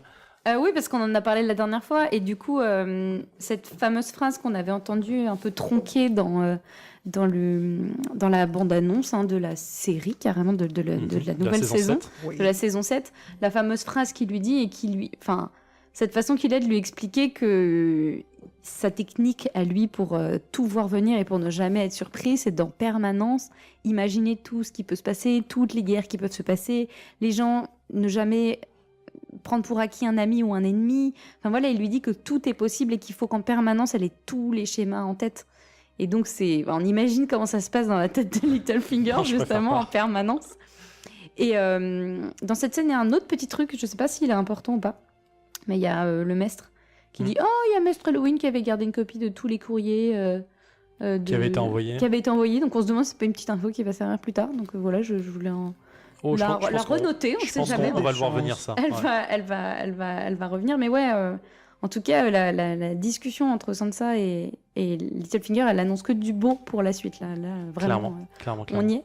Et puis, ouais, dans cette scène, il y a aussi le retour de Bran. Et moi, je me demande si Bran, ça va pas être un peu la fin de Littlefinger. Oh, t'as une petite larme quand tu le dis. Ouais, mais en fait, j'y repensais. Après, Littlefinger, Bran, s'il sait tout, il sait peut-être forcément que Littlefinger, c'est un bon gros fils de pute avec la famille Stark depuis un moment. Et bon. Oui, ouais, mais finalement, c'est un des premiers trucs qu'il aurait pu dire à Sansa, mais finalement, il lui dit pas. La première chose qu'il dit, c'est j'ai besoin de parler à Jon. Ouais, oui, voilà, il veut parler à Jon, mais toi, pour les problèmes là qui te concernent tout de suite maintenant, non, c'est pas. J'ai trop de choses à dire, mais je vais pas te le dire. C'est pas nécessaire. Ouais. Enfin bon, il est un peu sous acide, Bran. Le premier truc qu'il parle, c'est qu'il a vu sa sœur se faire violer. Dire ça. Il est sous héros, surtout, c'est de l'héroïne qui pense. Ouais, je sais pas. En vrai, il est sous un truc vachement bien en tout cas. Non, mais vous avez l'air de trouver ça pas normal, mais moi j'imagine que s'il voit tout ce qui s'est passé avant, ce qui va se passer, ce qui se passe maintenant dans sa tête. Ouais. Mais c'est pas à l'instant T en fait. C'est pas à l'instant T. Il le fait quand il touche un barrel. Donc pour le coup, non, mais le savoir reste dans sa tête. Ouais, ça reste dans sa tête. Je le vois. Enfin, je sais pas. Le changement entre la dernière fois où on l'a vu où il était normal entre guillemets et maintenant, je trouve qu'il est, il est un peu hardcore. Moi, j'ai du mal à l'assimiler, mais ça marche pas pour moi. Non, ça marche pas. Et en plus, je comprends pas. S'il est vraiment si au courant de tout ça, comment ça se fait qu'il arrive après que Jon soit parti? Enfin, c'est des trucs trop bizarres. Ouais, c'est mal géré, je trouve. Hello. Alors moi, je suis pas du tout d'accord avec ça. Non, vas-y. Moi, je trouve ça totalement logique. Et puis, ça fait hyper longtemps qu'on l'a pas vu parler et discuter avec quelqu'un. Il a quand même passé ces derniers mois dans une cave à se balader dans le passé avec la Three-Eyed Raven. Après, il a vu mourir Rhodor. Après, il a fait une longue traversée du Nord avec Mera, qui a pas l'air hyper loquace. Donc, je pense qu'ils ont pas trop papoté non plus. Il est arrivé à Castle Black. Il est redescendu. Enfin, il a pas eu. Ça fait longtemps qu'il a pas eu une conversation avec quelqu'un. Donc, il a pas eu de conversation depuis longtemps. Et en plus, maintenant, il a énormément de choses dans la tête. Ouais, je trouve. J'y crois pas des masses. T'as déjà eu une conversation avec des ados? C'est le bordel, quoi. C'est chaud, j'avoue. Les mecs sont mélangés, les hormones. Alors lui, en plus, il a 3 yeux. Enfin, tu vois, tu vois le truc, quoi. Le pauvre, c'est compliqué. Mais il y a eu, l'acteur qui joue Bran en a parlé. Il a dit que maintenant, genre Bran, c'est une espèce d'énorme ordinateur, une énorme base de données, et c'est rien de plus, quoi. Ouais, mais moi, je suis pas fan de ce qu'il devient en fait. La façon dont il le traite, j'aime pas des masses, mais à voir. Après une DeLorean, un PC, laisse tomber quoi. Bon, voilà. Et voilà, ça clôt donc les séquences clés. J'espère que vous avez apprécié la façon dont on a décrypté tout ça et qu'on a pu vous apprendre quelques petits détails que vous n'aviez pas vus à la première vision de cet épisode. Et on termine là et on enchaîne avec le focus. Knowledge is power. Dans cette partie de l'épisode, de l'épisode du podcast qui va être un peu plus light que le terror crafting, que des séquences clés, on va s'attarder sur une région de la carte des 7 royaumes et c'est Ike qui va nous décrypter Highgarden et la maison Tyrell et qu'il était tout excité de pouvoir nous en parler avec toutes les infos qu'il a. Alors d'abord, désolé à vous 4, pas vous 5, d'avoir changé d'avis au dernier moment parce que là on est mercredi, le jour d'enregistrement, il y a 2 jours on regardait l'épisode et à la fin de la diffusion je savais vraiment pas de quoi je vais parler et c'est avant-hier, je me suis dit merde, non on est pas mercredi, on est jeudi, il me faut un truc et je me disais je suis vraiment déçu du traitement que le Highgarden et les Tyrell ont reçu dans cet épisode, donc je voulais absolument revenir dessus parce que je pense qu'il y a des choses à savoir qui mettent en avant l'importance de la famille Tyrell et les problèmes qui seront liés à leur extinction. Alors, j'ai fait plusieurs points. D'abord, on va parler de géographie.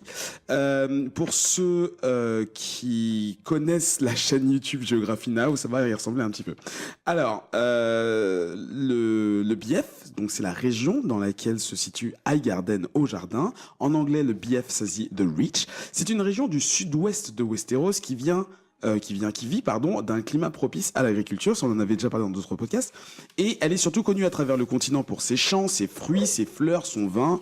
C'est une des régions les plus riches de Westeros, et dans les bouquins en tout cas, elle possède une des meilleures armées, et potentiellement la plus grande flotte de tout Westeros, bien au-delà des Ironborn et des Greyjoy. Ouais.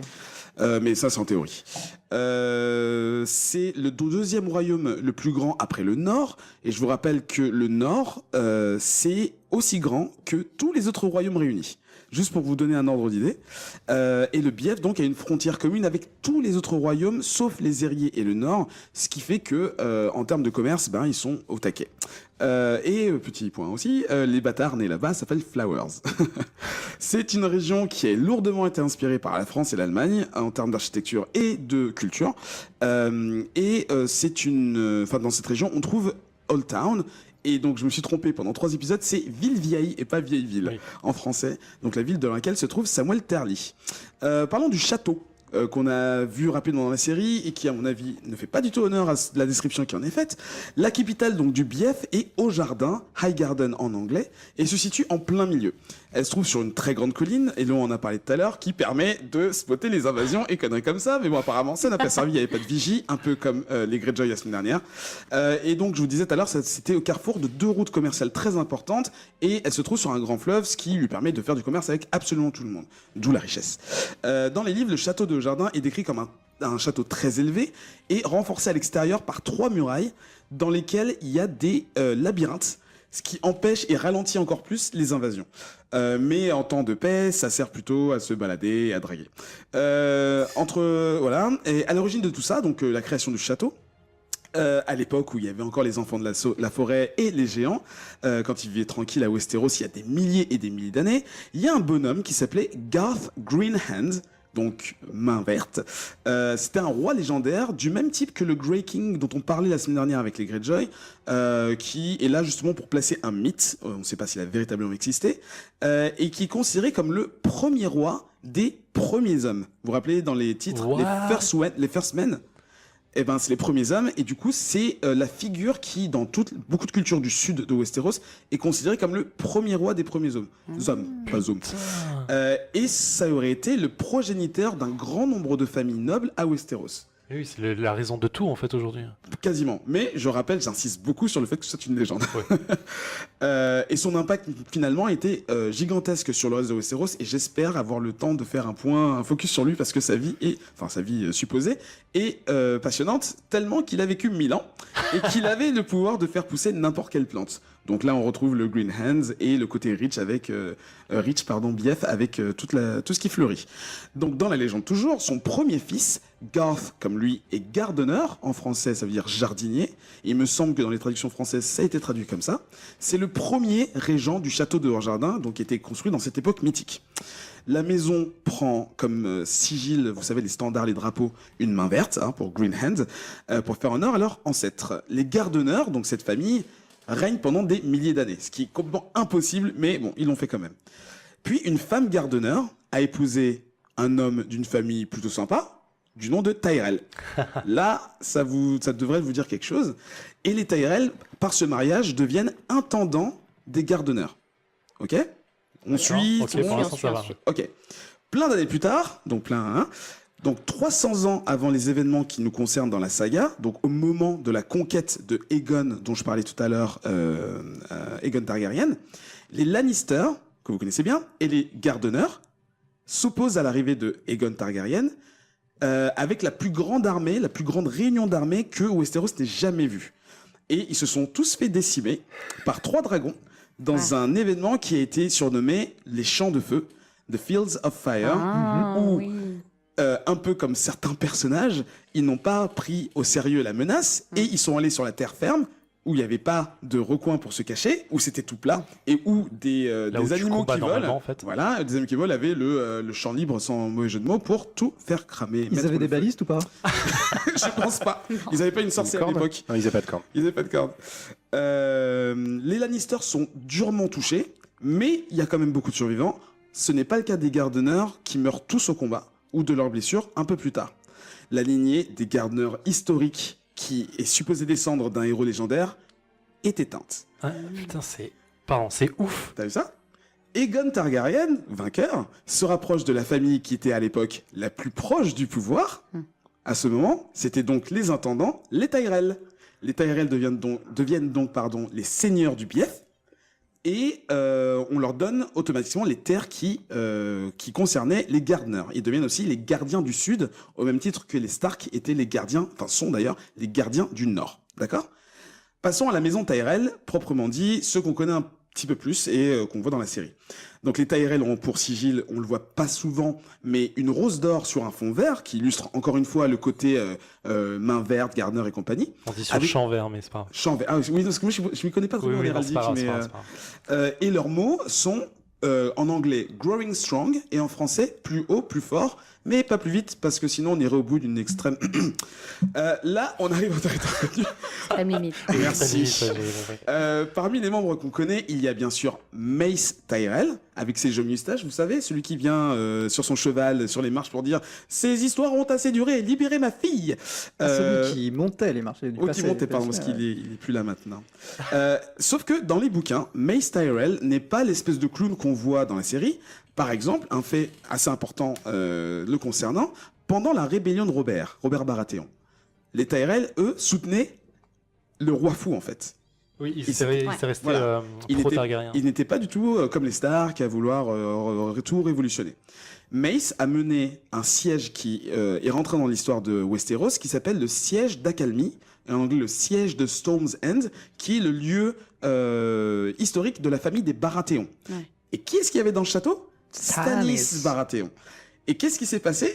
Donc le siège a duré à peu près 1 an, il n'avait plus rien à manger, et grâce à l'aide d'un certain petit personnage un peu farfelu qui s'appelle Davos Mervo en français et Davos Seaworth en anglais, ils ont pu survivre et outrepasser le siège parce que Aerys Targaryen était mort à l'époque. Donc les Tyrell se sont cassés et ont dit bon bah c'est bon, Robert Baratheon tu es le roi et on t'aime bien en fait. Et donc c'est là que donc Stannis a adoubé Davos Seaworth qui est devenu le chevalier de l'oignon, car c'est ce qu'ils apportaient aux personnes qui vivaient encore dans Accalmie. La seule fille, excusez-moi, je recommence en français. La seule fille de Mace Tyrell, c'est Margaery.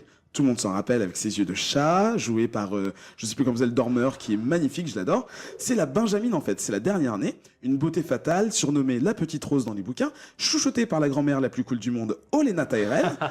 Et elle développe au fil du temps, grâce à sa proximité avec sa grand-mère, un intellect assez poussé qui lui permettent d'accéder très rapidement au jeu de trône. Okay, donc elle est dans le game grâce à Olenna qui a déjà eu sa petite vie. Je ne parle pas trop d'Olenna, je laisse ça à quelqu'un d'autre plus tard. Margaery est une puissante séductrice qui s'attire sans peine les faveurs du peuple avec une humilité qui la fait passer pour une sainte, surtout quand il y a Cersei à côté. On n'a pas la chance dans les bouquins d'avoir des chapitres avec son point de vue, mais elle est assez difficile à déchiffrer, ce qui la place immédiatement dans une posture négative aux yeux de Cersei, parce que Cersei, son rôle, c'est de manipuler tout le monde et d'essayer de contrôler le futur. Elle n'y arrive pas parce qu'elle est illisible. Elle est toujours en train de sourire, d'être mignonne, de donner de l'argent aux pauvres. Et ça, Cersei, elle n'arrive pas à comprendre que ça puisse être naturel. Mais nous, en tant que lecteurs et spectateurs, on ne sait pas si c'est vraiment honnête. Parce qu'on sait que c'est une manipulatrice. Tout ce qu'on sait et qu'elle dit ouvertement, c'est qu'elle désire être reine. Dans le bouquin de mémoire, en fait, à Highgarden, il y a le jardin des eaux. Ou de. Oui, je sais plus, ça- un truc comme ça. Où ouais. justement, il y a beaucoup d'enfants qui jouent ensemble en Non, c'est à permanence. Dorne, ça. C'est pas à Dorne, c'est à Dorne, c'est C'est pas à Dorne, Highgarden. Ah, autant pour moi. Donc du coup, pas je grave. confonds. Ok. Donc non. Shame. Passons à un autre personnage qu'on connaît très bien, c'est Loras Tyrell. Donc en réalité, c'est dans les bouquins, hein, attention, je précise à chaque fois, c'est le 3e fils de Mace Tyrell. C'est une des raisons pour laquelle il est devenu chevalier. On le surnomme le chevalier aux fleurs, oui, c'est ça. Et c'est potentiellement le meilleur de sa génération. C'est-à-dire que quand on enlève les Barristan Selmy, vous savez, l'ancien Kingsguard, quand on enlève Jaime Lannister, qui est encore Kingsguard à l'époque, Loras est le champion. le champion meilleur, quoi. de cette génération. Mais d'ailleurs, il est beaucoup plus montré comme ça dans les livres que dans la série. Puisque dans les livres, il fait partie de la garde royale. Voilà. Il est vraiment acteur de plein de scènes. Ouais, en fait, c'est ça. il est sur plein de fronts et il est dans pas mal de petits plots intéressants, alors que là, il est juste bad boy. Bon. Il est tellement bon qu'il a battu Jaime Lannister dans la contemporalité des bouquins lors d'une joute. Et Jaime lui-même a l'impression de se voir en lui quand il était plus jeune. Tu le disais tout de suite, il est membre de la garde royale de Robert Baratheon, puis commandant de la garde arc-en-ciel de Renly Baratheon quand Robert Baratheon meurt, puis de celle de Geoffrey Baratheon, puis de celle de Tommen Baratheon. Donc voilà, on sait qu'il aime bien le chevalier, apparemment. Et il aime bien les Baratheon aussi. Toutes les nanas, enfin en tout cas dans les livres quand ils le décrivent, toutes les nanas veulent de lui et sa réputation fait déjà de lui une légende malgré son jeune âge. Et ce qu'on voit pas trop dans la série, c'est qu'il a un ego de ouf. Il adore la gloire, il adore qu'on l'acclame, il kiffe être une star en fait. Et ça, on le voit pas trop de mémoire en tout cas dans la série. Non, pas des masses. Au tout début, dans le premier tournoi de la main, Ouais. lorsqu'il y a Ned Stark, on le voit un peu agir Oui, comme oui, ça. Parce qu'il être il donne sa faveur en fait. Ouais, voilà, mais ça, en fait, c'est après- complètement pareil dans le bouquin. En fait, il est un peu au-dessus de tout le monde. Tu le sens en fait dans son regard. Il est pas humble en fait du tout. Il a passé son enfance à Accalmie, donc Storm's End, la ville dont je parlais tout à l'heure, le siège des Baratheons. Il était le page de Renly Baratheon. C'est là qu'ils deviennent amants, en fait. Et j'ajoute juste que dans les bouquins, leur relation, elle est juste supposée. Il y a quelques personnages qui en parlent de façon semi-ouverte, on va dire. Il y a Littlefinger, Varys, Tyrion et Olenna. Et d'autres personnes au placé, mais pour le reste, il s'agit que de rumeurs, un peu comme entre entre Jaime et Cersei. La série, en fait, dès le début, elle a dit bon ben apparemment c'est tout le monde le sait, donc on va y aller à fond. Ça permet d'installer quelques dialogues intéressants entre ce que désire Renly et de ce que représente Loras, mais en réalité, c'est un peu trop in your face. je trouve. Loras, il est moins badass dans la série quand même. Ouais. Ouais. Un tout petit peu dans les premières saisons, mais après, il s'amenuise complètement. Bah, Ouais, il est pas, on le voit pas combattre en fait. Ouais, voilà. Donc on voit pas C'est que ça. c'est un très bon combattant et surtout un tacticien. Et surtout, si mes souvenirs sont bons dans la série, c'est quand il se bat contre la montagne, à un moment, la montagne manque de le tuer. Oui. Oui. Et c'est The Hound qui le sauve. Donc ça, c'est dans un des premiers épisodes de la série. Donc on le voit flipper, en fait. Donc on le voit se battre une fois très bien, donner sa rose. Ensuite, on le voit flipper.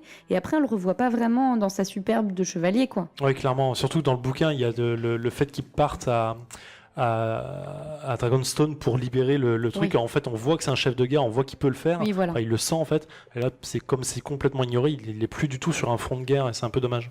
Petit point rapide sur quelques petits membres de la famille Tyrell. Il y en a deux autres. En fait, ce sont des frères de Loras et de Margaery. Il y en a un que je vais nommer, l'autre on s'en fout. Le premier, c'est Willas.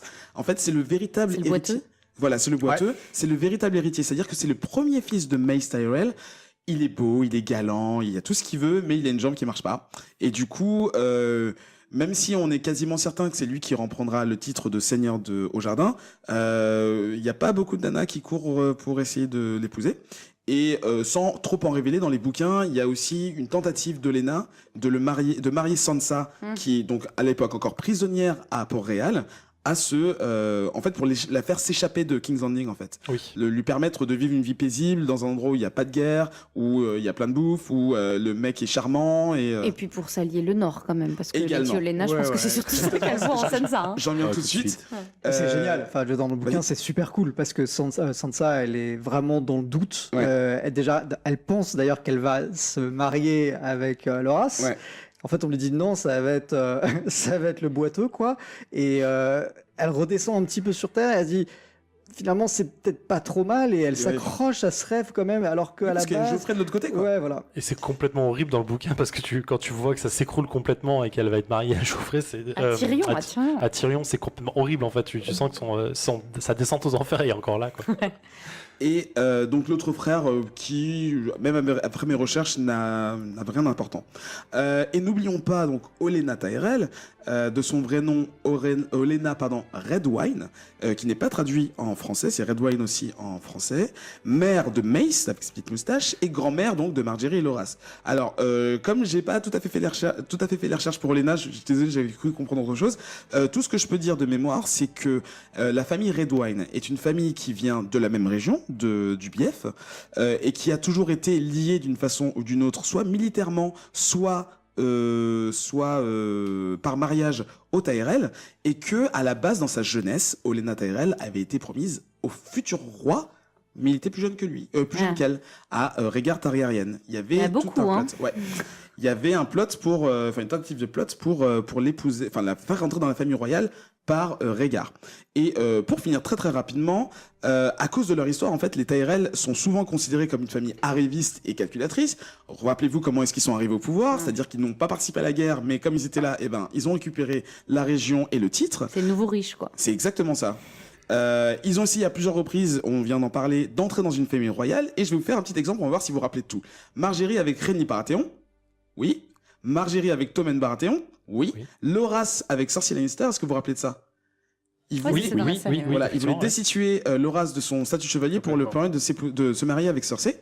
On vient de parler de Sansa et de Willas Tyrell, l'héritier des Tyrell. Et c'est tout ce dont je me rappelle. Et petit fait intéressant, oui, donc les Tyrell sont nés à Aerys II, et leur pouvoir, en fait, la richesse, le pouvoir et l'influence des Tyrell à travers le Bief est trop grosse pour permettre à une autre famille de la région de les dégager. Il y a quelques familles que je vais pas nommer parce qu'elles sont pas du tout citées dans la série, qui sont très puissantes également et qui ne rêvent que d'une chose, c'est de les dégager, parce que c'est vraiment, ils les considèrent vraiment comme des nouveaux riches, des arrivistes. Et les Tarly en font partie. Dans la série, dans les livres, c'est beaucoup plus discret parce qu'on l'a déjà dit la semaine dernière. Ce sont des soldats, c'est leur fonction première de produire des soldats, et la politique ne les intéresse pas. Et par rapport à toutes les actions que fait Randil, aussi dégueulasse qui peut apparaître, effroi et distant avec son fils, les Tarly sont extrêmement fiables, les Tarly sont extrêmement fidèles. C'est ça, ouais. Donc l'alliance qu'on a vue dans l'épisode qui vient d'être diffusé, pour moi c'est contre nature, ça n'a aucun sens. C'est-à-dire que même s'ils devaient mourir, normalement les Tarly et les soldats qui les suivent devraient mourir pour les Tyrell, même si Olenna est une connasse pour lui ou quoi. Marc? Alors moi, deux choses. Déjà, je trouve que le roi vert, il me fait vraiment penser à Tom Bombadil du Seigneur des Anneaux. Donc ça me fait assez kiffer. Et de deux, est-ce que par rapport plus aux événements de la série, avec la petite mise en scène, avec la musique, etc., est-ce qu'on comprend qu'il n'y a plus aucun Tyrell, que c'en est terminé? Je pense que là c'est bon. Là, ils ont massacré tout le monde en fait. Voilà. Enfin, tu les vois quand tu vois Jaime qui rentre dans la cour, tu vois tous les corps par terre, tu sens que le château. Monde, effectivement. Ah oui, ça a été. Ils ont été décimés. Parce que c'est quand même fou. Dernier épisode. Le fait d'avoir retourné les Tarly, en fait, il n'y a plus aucune armée en fait. Non, les Tarly. Ah oui, les Tarly. Les Tarly se battent avec les En fait, les Tarly, c'était l'avant-garde. En fait, c'était la première armée des Tyrell, quoi. C'est ça. Et c'est pour ça, en fait, quand Hello disait il les voit pas arriver, en fait, les seules personnes qui auraient pu les protéger et voient arriver ça, c'est les Tarly, mais en fait, ils sont alliés. Donc, ils passent, c'est comme la Belgique, où ils passent au travers, ils arrivent devant le château, ils massacrent tout le monde, ils rentrent, ils prennent leur, ils se cassent. Merci R. Martin, Tarly Tyrell, c'est super pratique. C'est pratique pour des familles qui sont proches. Ça veut dire qu'il y a 2 royaumes qui ont été complètement dissous, exterminés et finis. On a Dorne dans l'épisode précédent, et maintenant Tyrell qui sont plus là, quoi. Kétrus, tu voulais réagir? Bah déjà, je voulais remercier Eric parce que c'était super intéressant. Tu me voles ma réplique, mais vas-y. C'est vrai? Ah ouais? Non, vas-y. Moi, je te pique. Mieux que le focus prévu. Hein. Et que voilà, ça vaut vraiment le coup d'aller plus loin que la série. Et là, on voit le talent de Martin, quoi. Parce que c'est digne j'allais dire du Silmarillion, c'est un peu fort, mais tu vois, d'aller creuser autant dans l'historique des familles. Parce que ça, toutes les infos, tu les as pas eues. C'est pas dans le bouquin, c'est aussi en dehors. En fait, la majorité, tout ce qui est famille récente, les membres de la famille, ça c'est dans le bouquin. Les références au roi, il y en a quelques-unes qui en parlent à l'arrache comme ça, mais sinon c'est World of Ice and Fire. En fait, pour ceux qui lisent pas les livres, toutes ces infos qu'on a, elles sont toutes égrenées par petites gouttes dans tous les livres qui sont très très longs, donc pour tout réunir, ça demande du travail pour les gens qui l'ont fait sur les internets. C'est un petit peu comme ça que ça se fait, quoi. Clairement. Ok, merci Eric pour ce focus Avec bien plaisir. plus intéressant effectivement que ce qu'il aurait dû être, mais du coup on réserve l'autre focus pour autre chose, pour une autre émission. Et surtout, vous saurez pas que c'est celui-là. Oui, c'est ça. On le mettra plus tard à la rentrée. On va clôturer ici le focus et on va lancer le dernier morceau de notre épisode. You know nothing, Jon Snow. On reprend sur Whisperos, vous êtes toujours avec nous et on est dans le Theory Crafting, un petit alerte spoiler et de mise qu'on n'avait pas mis dans le dernier épisode.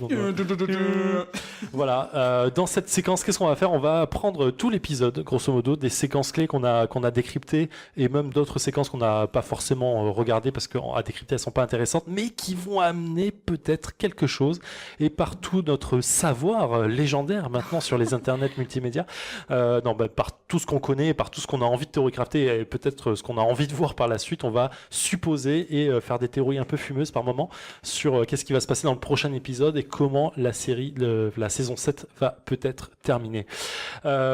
Aujourd'hui, au programme du Theory Crafting, on commence, je l'ai un petit peu amené tout à l'heure, on commence par Bran à Winterfell qui doit parler à Jon et qui a beaucoup d'informations parce qu'il a beaucoup voyagé dans le temps et dans le passé et du coup il connaît pas mal de choses. Qui veut se lancer là-dessus?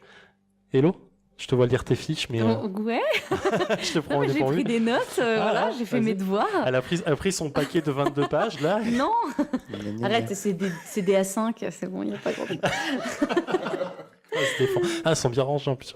Non, alors, ce qu'on peut se demander, c'est que... Alors là, Bran, c'est quand même une super arme. Autant Varys, il a ses petits oiseaux, autant Bran, il a qu'à toucher un arbre et il sait tout, quoi.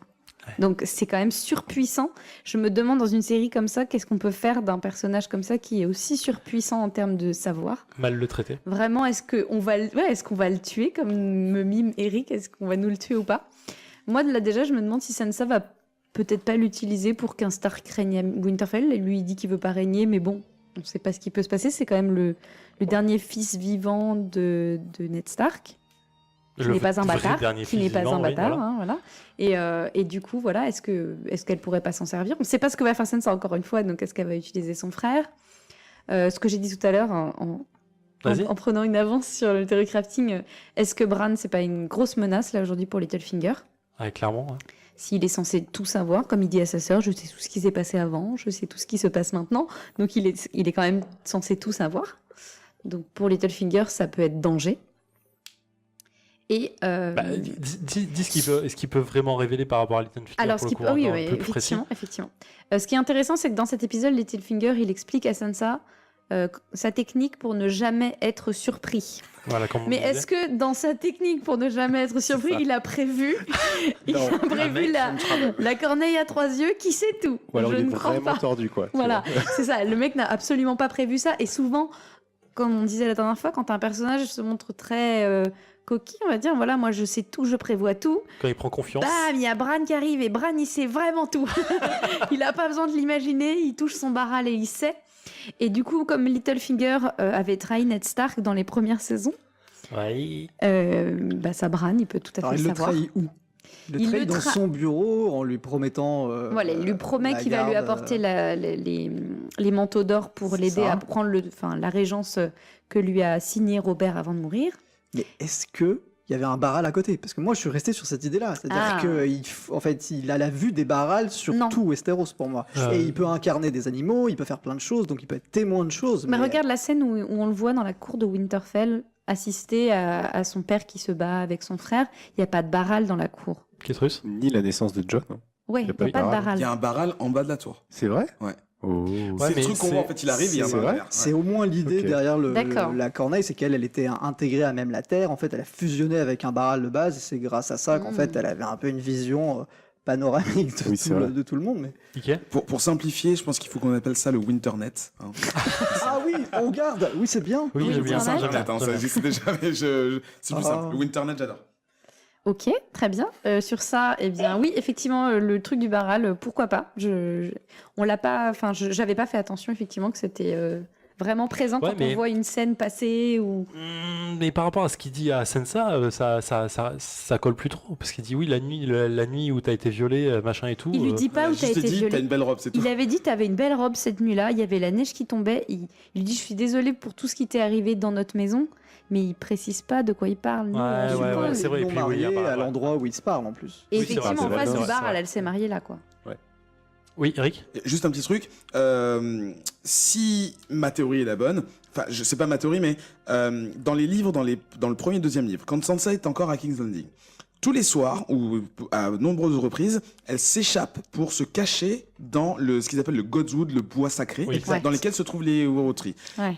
En gros, c'est son excuse pour dire je suis du Nord, c'est ma foi, et donc il me faut ça. Ouais. Dans toutes les grandes villes de Westeros, vous avez un petit bois sacré. Ouais. Et du coup, je me dis que si elle était autant traumatisée, je pense beaucoup plus qu'à Port-Réal, et ben tous les soirs, à mon avis, elle a dû vouloir aller se recueillir Ouais. sur le bar. Ouais, Non ouais. pas qu'elle confesse c'est horrible ce qui m'arrive, mais si elle chialait tous les soirs et que Bran l'a vu, Bran n'est pas con, enfin. Ouais. Ah oui, donc on aura en fait tout Internet a eu l'esprit mal placé sur cette scène, c'est ça que tu veux dire? Non, je pense pas qu'il ait vu véritablement l'acte, mais je pense qu'il a vu les séquelles. Et je pense qu'il a dû la voir venir pleurer ou venir, je sais pas, avec. Ouais, ça avec prend tout- sens, Tu effectivement. vois ce que je veux dire? C'est pas directement. Il est pas con Bran, mais je pense que là, il a développé des pouvoirs qui dépassent notre compréhension. D'ailleurs, on sait même pas comment ça fonctionne C'est exactement. surpuissant. Voilà. Ouais.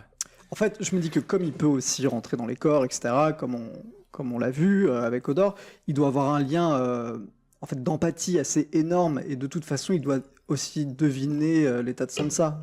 Ça reste assez simple, je pense. J'aime Ouais, j'aime clairement. bien la deuxième partie. Ouais, Mais je surtout, il y a cette phrase où il dit voilà, il faut que je parle à John. Alors moi, j'ai pensé à un truc, c'est il faut que je parle à John, sous-entendu de ta mère. La dernière personne qui a dit à John, il faut que je te parle de ta mère, c'est Ned Stark. Il a jamais rien dit à John. John, personne peut jamais rien lui raconter Non, mais, ça même. Non, mais je pense pas qu'on peut tuer Bran. Je veux dire, on a trop investi de temps dans ces putains d'histoires. Donc si Non, nous, non, mais non, il vraiment est là maintenant, surprotégé là, il est à Voilà. Winterfell, Il sait genre, il beaucoup peut de pas choses. mourir. tant qu'il a pas délivré son savoir, on peut pas nous le tuer, quoi. Ah, on veut le voir dans un dragon. Je pense qu'il est bulletproof. Ouais, oui, il y a une oui, saison où on dit ça qu'il va fait, voler. Hein, où la- attention. Non, Attention, c'est vrai, on va y venir après. Ça. c'est la corneille à 3 yeux qui lui dit Oui, tu oui, non, vas mais c'est voler. la dernière phrase Venir du top après. 5. Donc c'est quand même assez puissant. Donc tant qu'il a pas fait ça, moi je veux pas qu'on le tue. Hein, c'est pas Ouais. possible. Et quand même la phrase il faut que je parle à John.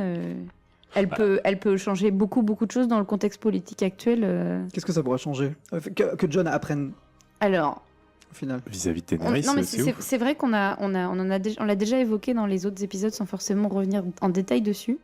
Mais la légende, elle veut que, enfin la légende, ce que racontaient Robert et Ned Stark quand ils sont partis en guerre contre les Targaryens, c'est que Rhaegar avait enlevé Lyanna. Lyanna qui était Oui, on promise avait déjà à plus à Robert. parler. Hein. On avait un peu parlé, mais ce que maintenant on suppose, c'est que Jon, donc c'est le fils de Lyanna, ça on le suppose, Ça, on on le le sait. sait. Mais ce qu'on suppose, c'est que son père c'était Rhaegar, puisque le sait c'est aussi. lui. Voilà, non, on le sait pas. Si, hein. si, ça avait été dit. Ouais, Eric l'avait HBO, dit sur les. HBO l'a Nous, on dit. l'a dit, mais dans la série, ils Non, ne pas l'ont dans la jamais série. confirmé. Non, pas Alors, dans la Mais série. HBO l'a confirmé sur Voilà. un graphique, mais c'est Oui, vrai que voilà. dans la D'accord, série, mais c'est dans pas la dit, série, ouais, ça n'a effectivement. jamais De été toutes dit. lettres. Voilà. Ouais. C'est chuchoté Donc, dans la scène. voilà, Ouais. c'est chuchoté, mais donc si Jon est le fils de Rhaegar et Lyanna et qu'ils étaient mariés, ça on le sait pas. S'ils étaient mariés, ça fait de Jon le fils légitime de Rhaegar, et Rhaegar c'est l'héritier légitime Du trône de fer. de Aegon, donc c'est l'héritier du trône de fer. Et dans la scène où il voit Daenerys, elle lui dit « Je suis le dernier Targaryen, je suis l'héritière légitime du trône de fer ». Et le fait qu'elle insiste énormément dessus, qu'elle lui fasse une leçon d'histoire sur les Targaryens, enfin moi je C'est trouve gros. qu'il y a C'est sûr. beaucoup d'indices qui nous prouvent que vraiment en vrai c'est lui. Et surtout au tout début, il y a un petit truc, c'est que quand les dragons fondent sur Jon, Elle me pique tout. pardon, Mais tu le sais pas, Vas-y, je l'avais pas dit. finis ta je phrase. savais pas, mais je vais pas finir, je vais te laisser terminer. Vas-y, finis. Non, Keto, en c'est fait, il y a Jon qui dit I'm not a Stark, et à ce moment-là, il y a un Ouais. dragon qui se pointe. Et moi, je pense que le dragon, c'est Rhaegon. Alors, du coup, c'est plus Rhaegon. C'était pas le noir. Régal. C'est Régal. Régal. Ouais. Ah, Parce qu'en plus, dans la scène, Régal, comme vous dites. dans la scène où ils discutent du Dragon Glass, encore sur cette muraille magnifique, avec Daenerys, elle lui dit justement, j'ai nommé mes dragons en fonction de mes frères, Rhaegar et Viserys, je me plante pas. c'est ça. C'est ça. Et en fait, pour moi, c'est ça en fait qui nous dit que Jon va chevaucher Rhaegal, du coup. Et après, en fait, sur le 3e Dragon Rider, il y a un. Dragon Rider, tu peux rappeler ce que c'est? Alors, Dragon Rider, c'est ceux qui chevauchent. C'est ceux qui chevauchent les dragons.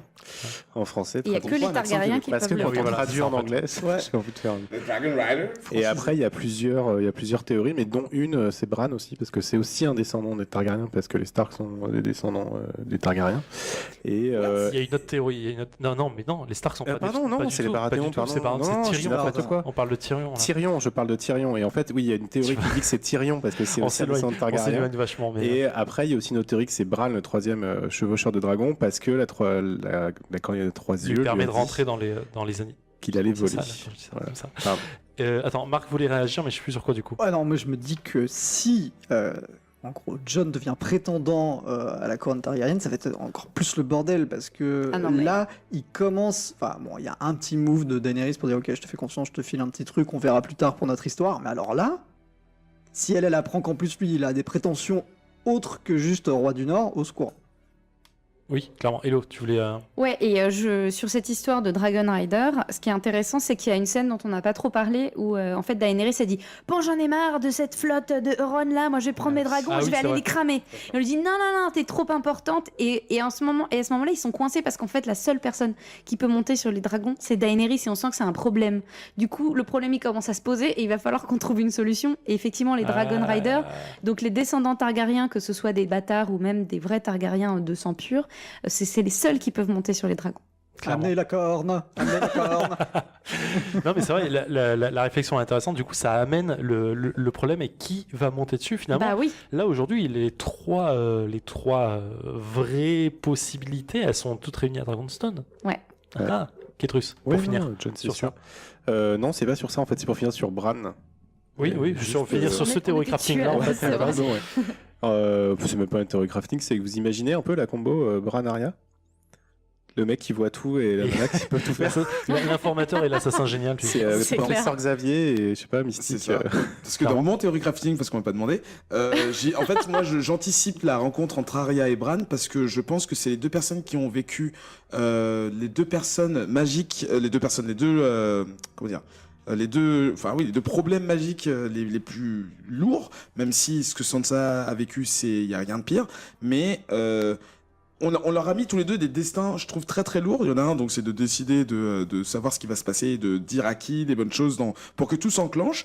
Et l'autre, c'est le pouvoir de tuer quiconque avec la peau de quiconque. Et ce à quoi je pensais tout à l'heure, j'ai oublié parce que ce que tu disais c'était trop bien, Hello. Bran, bon ça me reviendra peut-être plus tard, mais c'était ça. Du coup, on a vraiment. Non, mais ça, je savais que ça te reviendrait. C'est pour ça que je prends la main c'est vrai que Bran aujourd'hui, il sait tellement de choses qu'en fait, on peut théorie crafter sur tout ce que c'est Bran, quoi. Malheureusement, et sur tout ce qu'il peut amener en fait. Ouais. C'est un film. Est-ce que du coup, on a fait beaucoup de théorie craft. Eric a retrouvé ce qu'il voulait dire. Tout le monde pense que Bran veut annoncer à Jon son héritage. Mais pour moi, c'est peut-être beaucoup plus que ça, donc pas le côté politique, mais plus le côté tuer le prince qui a été promis. Peut-être qu'il l'a vu en fait. Ou peut-être qu'il veut lui parler juste des morts qui arrivent et de comment ils sont organisés parce qu'il l'a vu. Alors, oui, parce qu'il a vu. C'est ça, c'est nul. Ouais, oui, mais bon, on sait jamais. Oui, parce que tout ça pour ça quoi. Mais en vérité, pour que Jon puisse réclamer le trône, il faudrait qu'il y ait une preuve du mariage, de son. Enfin, il y a beaucoup de conditions qui devraient être réunies en vérité. Je sais pas, est-ce qu'il y a besoin d'un. Ouais, il y a besoin d'un mariage pour qu'il soit un bâtard. Ouais, ok. Alors, si, Bran, il est essentiel aujourd'hui dans la guerre aussi parce qu'il a vu plein de choses. Il sait par exemple qu'il y a des géants. Oui, c'est ce que je disais en fait. Il sait comment ils sont feux. Mais oui, mais les géants, ça peut être gênant avec les dragons par exemple. Bon, on sait pas. Non, t'es ouf, toi. Dragon surpuissant, c'est tout. Quoi, vas-y. Crache le feu de 200 mètres de haut. Ça n'a pas du tout le même nombre de dés de vie. Non, clairement pas. Non. Le dragon, ça a 7 points de vie, tandis que le géant, on n'a que 3. Je dis ça, et sur mon pager, enfin sur mon iPad, il y a un watt qui s'affiche d'une conversation qui n'a rien à voir, du coup je comprends plus. On enchaîne sur le theory crafting. Je suis un peu fatigué, on a 1h37 d'émission, on est vraiment très loin de la fin. Est-ce qu'on parle de Jaime qui se retrouve le dernier des idiots dans toute la série aujourd'hui, avec tout ce qui se passe? Tu l'as un peu amené, Hello, dans la séquence. Quand est-ce qu'il va sortir un peu de ses gonds et affirmer ses... Je vais y aller vite. À mon avis, donc là, il va continuer d'encaisser pas mal d'insultes et de remarques quant à lui, soit son honneur, soit celui de sa sœur. Cersei, ou de ce qu'il a pu faire dans le passé. Ça a déjà commencé la saison dernière, enfin bon, en fait ça a commencé depuis le début quand on n'arrête pas de l'insulter avec Kingslayer, Régicide, et dans la saison dernière avec un personnage qu'on appréciait déjà un petit peu, le Blackfish, Brynden Tully, le père de Kathleen Tully, qui lui dit ah c'est ça le Kingslayer, ah je suis déçu, bon bah je me casse en tournant l'épaule comme un prince. Je pense qu'il s'en est assez pris dans la tête et je trouve que son seul rocher qui avant était Cersei, maintenant c'est Brienne, et Brienne est à des ligues et des lieux de là où il se trouve. TP Mag. Il y a plus, voilà c'est ça, TP. Il faut qu'il s'abonne. Mais voilà, à ce jour, je pense, et donc la personne qui va se prendre tout dans la gueule, à mon avis, c'est clairement Euron. Euron, je pense que sa mort ce sera par Jaime et je vois pas qui d'autre. Ils sont en train de monter un antagonisme. C'est le seul personnage qui l'insulte plus d'une fois dans plus d'un épisode. Pour moi c'est ça, et c'est tout. Non, en fait, il y a un truc qui me gêne dans la construction de la saison actuelle, c'est tout pouvoir Euron, tout pouvoir Cersei, et du coup tu sais comment ça va finir en fait. Il va y avoir une descente aux enfers à la fin de la saison 7, sur ces deux personnages, ils vont tout prendre à la gueule, et ça va être la remontée en fait en balance de Dany en face, et du reste non. T'es pas d'accord avec moi, Keto ? Ah si, non, je pensais que t'allais dire que justement Jaime allait s'en débarrasser. Non, ça mais peut être Théon en fait qui tue Euron. Enfin, bon, c'est un peu... Ouais, je pense que Euron il va mourir bêtement en fait. On va être déçu de comment il va finir. Marc ? Ça serait hyper décevant si tout montait comme ça crescendo pour tomber après, ou d'ailleurs pour ne pas tomber, mais non, moi je pense que Jaime, il va respecter son rôle de chef de guerre, parce qu'après tout c'est lui qui gère toute la partie sol en fait de l'armée, Ouais. Et il va bien faire son taf, ça Ouais, c'est c'est sûr. Ouais, clairement, Il l'a déjà fait. on le voit. Et Euron, il va mourir d'une overdose. Comme Non, et puis Tout Jaime, sorte, comme ouais. on l'appelle déjà Kingslayer, il peut continuer à être Kingslayer. C'est vrai. Oh oui, bien vu, bien vu. Dernière partie théorie craft, on parle de Mélisandre, on n'en a pas du tout, enfin je l'évoquais rapidement dans les séquences clés, mais là il faut quand même en parler un peu. Mélisandre qui parle avec Varys, qui lui dit clairement je sais ce qui va se passer pour nous deux, là je dois partir à Braavos pour faire quoi, on sait pas. Non, Volantis. Oui, pas en Volantis, j'ai marqué Braavos, mais voilà. Et je vais revenir ici, et qu'est-ce qui va se passer, Ike ? Pour moi, en fait, j'étais en train de me gratter la tête, mais je prends la parole quand même, excuse-moi. Pour moi, le nous deux, genre toi et moi, c'est pas toi et moi, c'est toi, moi et toute la Terre. C'est Ah ouais. toute une. Excusez-moi, j'ai beaucoup exagéré. Toi, moi et plein d'autres soldats de cette grande guerre. Il y a beaucoup de gens qui sont prêts à mourir. En gros, on est ni toi ni moi sommes à l'abri de ce qui risque de nous tomber sur la gueule si on fait pas ce qu'il faut. Oui, parce qu'en même temps, mourir ici, Westeros, c'est grand. hein. Ça change. Oui, ouais. clairement. Non, mais ça veut dire qu'elle a vu sa fin en fait. Kétrus. Ouais, moi je voulais revenir sur sa destination en fait, Volantis. Oui. Ouais. Parce que Volantis, c'est là où il y a le temple rouge, le grand temple de Chlore. où il y a sûrement, je pense qu'elle va rencontrer Kinvara, la grande prêtresse, qu'on a vue dans la saison 6, en fait, qui avait été convoquée par Tyrion à Mérine pour transmettre un message au peuple de Mérine, donc, et les rassurer sur Daenerys. Et donc, en fait, elle a dit oui, elle a dit je vais envoyer mes prêtres les plus éloquents pour justement répandre la bonne parole. Donc en fait, je pense on va sûrement la revoir, Kinvara, parce que je pense qu'ils aiment bien faire revenir ces gens-là, puis elle doit être dans le grand temple. Et je pense qu'elle va sûrement aller étudier des parchemins qui parlent de la prophétie, tu vois, peut-être pour affiner un peu sa connaissance là-dessus, et peut-être revenir avec une armée de prêtres rouges. Marc ? Oui, c'est Et surtout après, ça. Moi, j'imagine que ça va aller beaucoup plus loin que ça, que avec toutes les connaissances qu'ils ont et ce ressenti qui leur a permis effectivement d'envoyer des prêtres rouges à gauche et à droite pour un peu prêcher ce qui va se passer. Pour moi, c'est un peu l'équivalent des moines Shaolin, quoi. C'est-à-dire que Ah, j'aurais dit des témoins de Jéhovah. ou autre, il y a un corps martial qui est forcé pour moi pour les prêtres rouges. Comment il s'appelle déjà? C'est Beric? Non, pas Beric, Non, c'est Beric, c'est les prêtres rouges eux-mêmes ? non, mais comment le pote de Beric? Tauros. Voilà, Tauros de Tauros, Myre. on voit comment il se démerde. Par exemple, bon, lui, il a une histoire aussi. Peut-être qu'on en reviendra un de ces quatre. Mais voilà, il a perdu la foi entre temps et tout. Mais bon, bref. Moi, j'imagine qu'il y a un gros corps d'armée et qu'on va les voir à un Armée, moment tu donné. penses ? Ouais. Ah Les ouais, prêtres. je pense. Comme on a pu voir un petit peu les prêtres Westeros, là, enfin le délire avec les 7 étoiles. Septons. Voilà. D'ailleurs, dans le bouquin, c'est toujours en cours et ils ont l'air ultra vénères. Ouais. J'imagine qu'on va voir ça aussi dans la série. Ah, je pense que ça va Non, être je pense que c'est montré fini. vraiment. Ou Ils ça vont va peut-être- être ils vont un peut-être faire côté le- ils vont un peut-être cut. faire le- Ils vont peut-être faire le moite-moite encore une fois. Ils vont lier deux intrigues et on va peut-être les voir. Ouais, d'accord. Hello ? Bah, elle dit qu'elle va revenir mourir. Il faut pas oublier que la Red Woman, elle est sur la liste d'Arya. Ah, bien. Elle est sur sa liste. Et d'ailleurs, Toros of Myr et Beric Dondarrion, ils sont aussi sur Oui, sa liste Araya. ouais, effectivement. Je sais pas si elle les a virés depuis, mais en tout cas, je sais que la Red Woman, elle doit toujours être dessus. On enlève ça. Ouais. Mais en tout cas, elle était dessus. Et en fait, moi, j'adore cette scène entre Varys et la Red Woman parce que Varys, c'est quelqu'un qui sait tout et c'est quelqu'un qui est toujours une grande assurance. On l'a vu dans le dernier épisode quand il parle avec Daenerys. Et c'est la deuxième fois qu'on le met en présence d'une prêtresse rouge et c'est la deuxième fois qu'il perd tous ses moyens face à une prêtresse rouge. Je voulais vite faire revenir, alors j'avais repris tout ce qu'elle avait dit, mais je vais peut-être pas tout faire. Quand il a rencontré Kinvara, justement, qui est, dont tu parlais tout à l'heure, la première servante du Maître de la Lumière, puisque c'est la prêtresse du temple de Volantis des prêtres rouges. Quand il la rencontre à Meereen, donc c'est une scène de nuit, ils sont dans l'espèce de salle où ils reçoivent les gens, c'est le soir et tout. Et il se montre hyper hostile à Kinvara, il la traite de... J'ai revu la scène. Il la traite de fanatique, il lui dit que son dieu se trompe. Donc il est vraiment comme avec parce que là il vient voir prêtresse rouge, il vient la voir, il dit alors il y a John qui est là, bah c'est bizarre que t'es pas aussi là. Enfin, tu vois, genre, vraiment il vient la faire chier quoi. Non mais clairement il est hostile au prêtre, il est hostile à l'avancée. Voilà, il est hostile. Et en fait, ce qui est super intéressant, c'est que elle lui répond, tu sais, genre hyper calme, et puis elle le sèche vraiment parce qu'elle lui dit qu'elle a vu sa mort à lui, en gros, et du coup, lui, il est complètement soufflé, exactement comme avec Kinvara. Et Kinvara, elle lui avait dit, en gros, prenez ce qui vous est arrivé enfant Varys, si vous n'aviez pas été mutilé par un sorcier de bas étage, vous ne seriez pas là, à aider l'élu du maître à répandre la lumière. Le savoir vous a rendu puissant, Lord Varys, mais vous ignorez encore tant de choses. Vous rappelez-vous de ce que vous avez entendu cette nuit-là quand le sorcier a jeté vos parties dans les flammes. Vous avez entendu une voix provenant des flammes. Dois-je répéter ce que la voix a dit? Dois-je vous dire le nom de celui qui parlait? Cette scène, elle s'arrête là-dessus, sur la tête de Varys qui est complètement soufflée. Et moi, je l'ai pas oublié cette scène, ça fait un moment que je me dis, bon, quand est-ce qu'on va savoir ce qu'elle a dit, cette putain de voix à Varys?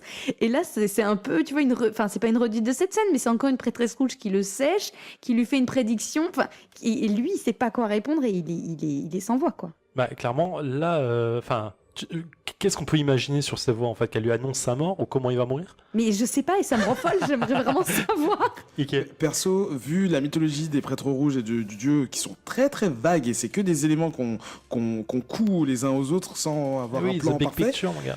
Cette scène, j'ai trouvé un peu mystérieuse dans le sens où elle sortait vraiment nulle part. Ce personnage n'est pas une référence à un autre dans la série, c'est pas dans les bouquins pardon, c'est pas un mash-up comme ils aiment bien faire dans la série. Et je ne sais absolument pas quoi penser. J'ai plein de théories, mais il n'y en a aucune qui me paraît valable. Est-ce que c'est vraiment R'hllor? Est-ce que c'est quelqu'un à l'autre bout de la Terre? J'en sais rien, c'est... Hello? Et moi j'aime énormément la phrase du début quand elle dit I brought together Ice and Fire, puisque quand on a lu les livres on sait que A Song of Ice and Fire c'est important, donc quand elle dit ça, ça a vraiment une grosse importance. Oui, quoi. Clairement, ouais, clairement. Ok, ça a été une grosse partie Theory Crafting. Il y avait énormément de choses à dire. J'en ai gardé un peu. Oui, Il y a d'autres choses à dire. En off, je sais que t'as lu que la moitié de tes notes là, grosso modo. Ok, merci à vous tous pour ça et on va passer à la fin tranquille de cet épisode. Thought he'd never shut up. It was a good speech. Didn't want to interrupt. Alors, on a décortiqué pas mal de choses. Si on doit faire finalement un petit bilan de cet épisode, je vais demander rapidement l'avis de mes chroniqueurs. On va commencer par Marco Martel. Qu'est-ce que tu en as pensé ? Ouais, un épisode qui m'a tenu en haleine pendant 59 minutes. Donc j'ai bien aimé l'épisode. À en croire les auditeurs sur Twitter, on est à peu près sur une moyenne de 7. Une moyenne de 7 oh là là. Ah, 7 oh là là. Donc merci pour vos réponses. Et je pense un peu la même chose. Moi je vais peut-être mettre un petit 8 quand même. Hein. Ah. C'était vraiment cool. Ouais. Hello? Ah oui, moi, un bon 8 aussi. Il n'y a aucune scène qui m'a emmerdée. J'ai adoré même les scènes de bataille. Elles étaient vraiment géniales parce que elles étaient courtes, elles étaient vraiment bien racontées. En fait, c'est le montage qui fait ça. Le montage, il est excellent sur les scènes de bataille. J'ai vraiment adoré. Et puis, en plus, ça nous ouvre à plein de choses. Là, il y a des pions qui sont déplacés, il se passe des trucs. Et voilà, on commence aussi, en plus, à se poser des questions et on peut réfléchir, quoi. Ok, Ketrus Rivers, ouais, un gros oui. Ouais. Au moins 8 aussi, ouais. Un petit 8 sur 10, ouais, facile. c'est vraiment bien. Et... Des scènes super longues, comme j'ai dit au début, ça fait super plaisir, avec une réalisation soignée et puis qui raconte quelque chose. Un peu d'innovation, ils osent des choses, tu vois. La scène avec l'attaque de Castelli Rock, racontée par Tyrion, je trouve Ouais, ça super. excellent, quoi. Et la scène aussi à Highgarden, que tu appelles jeu vidéo avec Jamie, en fait, que tu vois marcher de dos, c'est génial. Enfin, Ouais. t'as l'impression que c'est des scènes que tu vois souvent au cinéma, ce genre de choses, tu vois, avec beaucoup de choses à regarder. Ouais, qui est Pour un moi, peu elle n'est pas un assez longue. travelling. Je pense Ouais. que ce travelling-là, il aurait pu être beaucoup plus long, mais ouais, vraiment un gros oui. Ça donne. Enfin, c'est l'épisode pour l'instant de la saison 7 qui m'a fait regretter de les voir une fois par semaine, quoi. Ah, quand même. Ike, pour finir. Alors moi, d'abord, je voudrais dire que le système de notation français, je lui fais des doigts. Moi, je vais lui mettre un smiley avec la barre oblique, tu sais. Ça, genre, non, j'ai bien aimé cet épisode, dans le sens où Highgarden, cette scène, j'ai kiffé. Sauf qu'en même temps, j'ai pas kiffé parce que j'ai trouvé qu'ils ont balayé du revers de la main un truc très important. Donc, une très belle mise en scène pour un sujet annulé dans un sens, et l'exercice très très dangereux de la rencontre entre Daenerys et Jon, que les fans attendaient depuis une éternité.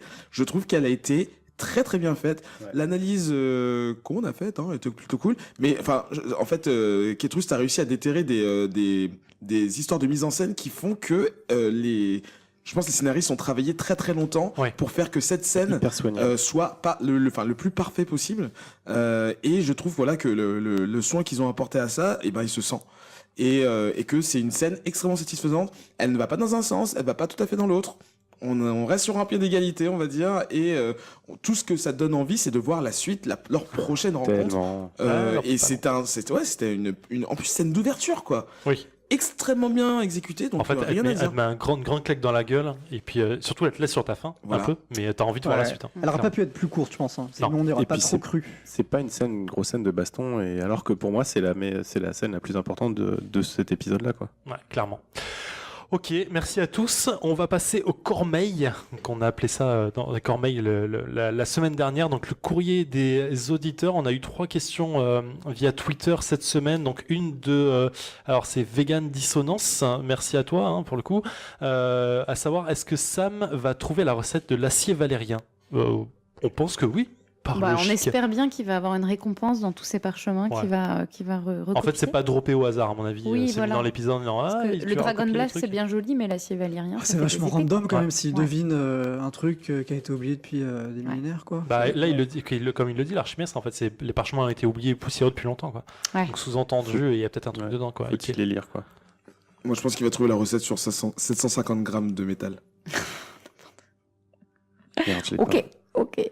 Oh. C'est un site de recettes, 750 grammes. Ah, d'accord, ok, putain, je l'avais pas. Je Ça l'avais pas fait non 2 plus. blagues qu'on doit expliquer, je suis vexé. Je suis là, Ah, je suis ouais, là, c'est je suis là. marmiton, Merci, on a- Avec Jorah Je suis pas Marmiton, des internets. donc, j'allais te le dire.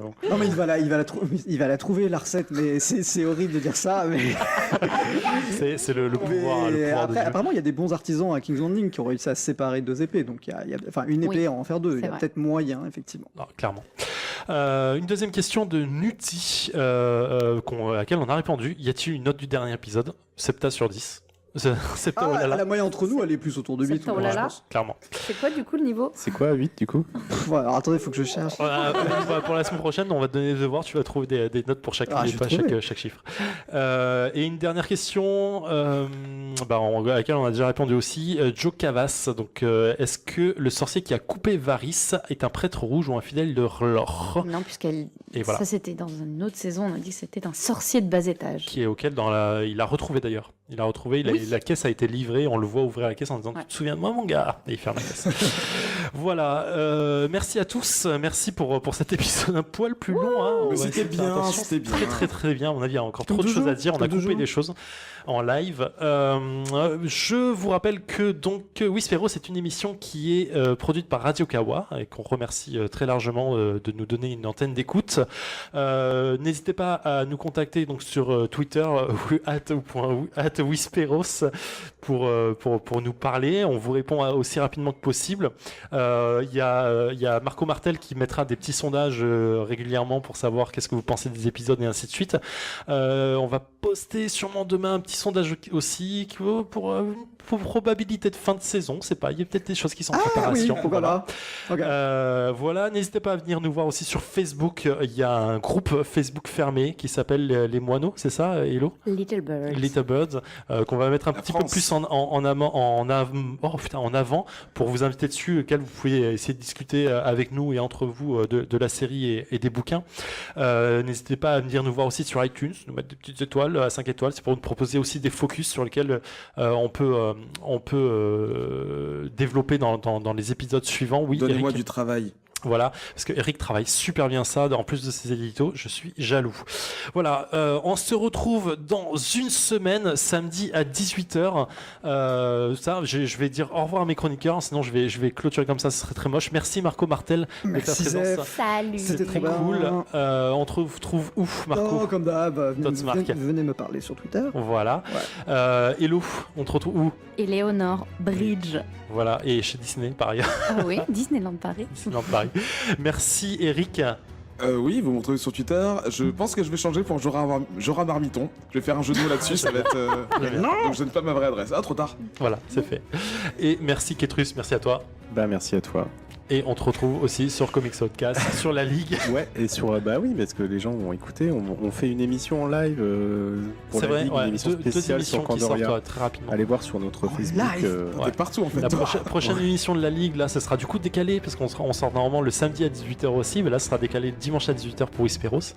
Et on prépare une émission live sur Candoria, sur GN de Candoria, qui sera diffusée mi-août sûrement. Ouais, au Et, Café voilà, Mésia. Inks le sait pas encore, il l'apprend s'il écoute l'épisode. Ouais, Merci. le 10. Le 10. On l'enregistre le 10. Ouais, au Café voilà. Mésia. à Voilà. Paris.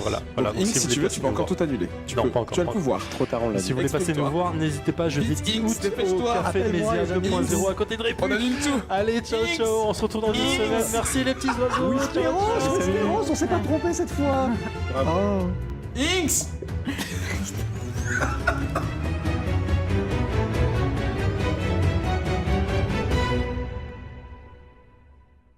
On dit souvent que tout était mieux avant. Qu'en pensez-vous, Papy Groublin? C'est vrai, tout était beaucoup mieux avant. À l'exception de la difficulté de l'accès à la musique japonaise. Coucou, c'est Amo. Kaorin, c'est le podcast musical dédié à la culture visuelle japonaise. Générique et soundtrack d'anime, JRPG, visual novel, toutes les époques, tous les genres, que vous soyez otaku ou non. Kaorin, votre podcast musical d'1h30 sur la culture visuelle japonaise, c'est sur Radio Kawa. Puis on n'avait pas de doujin hentai ni sekoi non plus. Mais arrête, Pépé. Salut, c'est Eric. L'univers des comics vous intéresse mais vous n'osez pas vous y plonger? Vous êtes perdu dans la multitude de titres et d'adaptations au ciné? Vous confondez toujours Batman et Robin? Ah mais ouais, mais là c'est chaud là quand même, c'est chaud. Dans Comics Outcast, avec une équipe de chroniqueurs de tous horizons, on décortique pour vous les titres sortis récemment, on revient sur des grands classiques du genre, on vous présente les auteurs et les illustrateurs qui font du bruit, on va même jusqu'à regarder les films, les séries télé et les dessins animés dans la bonne humeur et avec beaucoup de mauvaise foi. Pas de prosélytisme, Marvel, DC, Image Comics, mais aussi Dark Horse, IDW et les maisons indées, tout y passe. Il y aura forcément quelque chose pour vous. Comics Outcast, c'est toutes les 2 semaines sur Radio Kawa.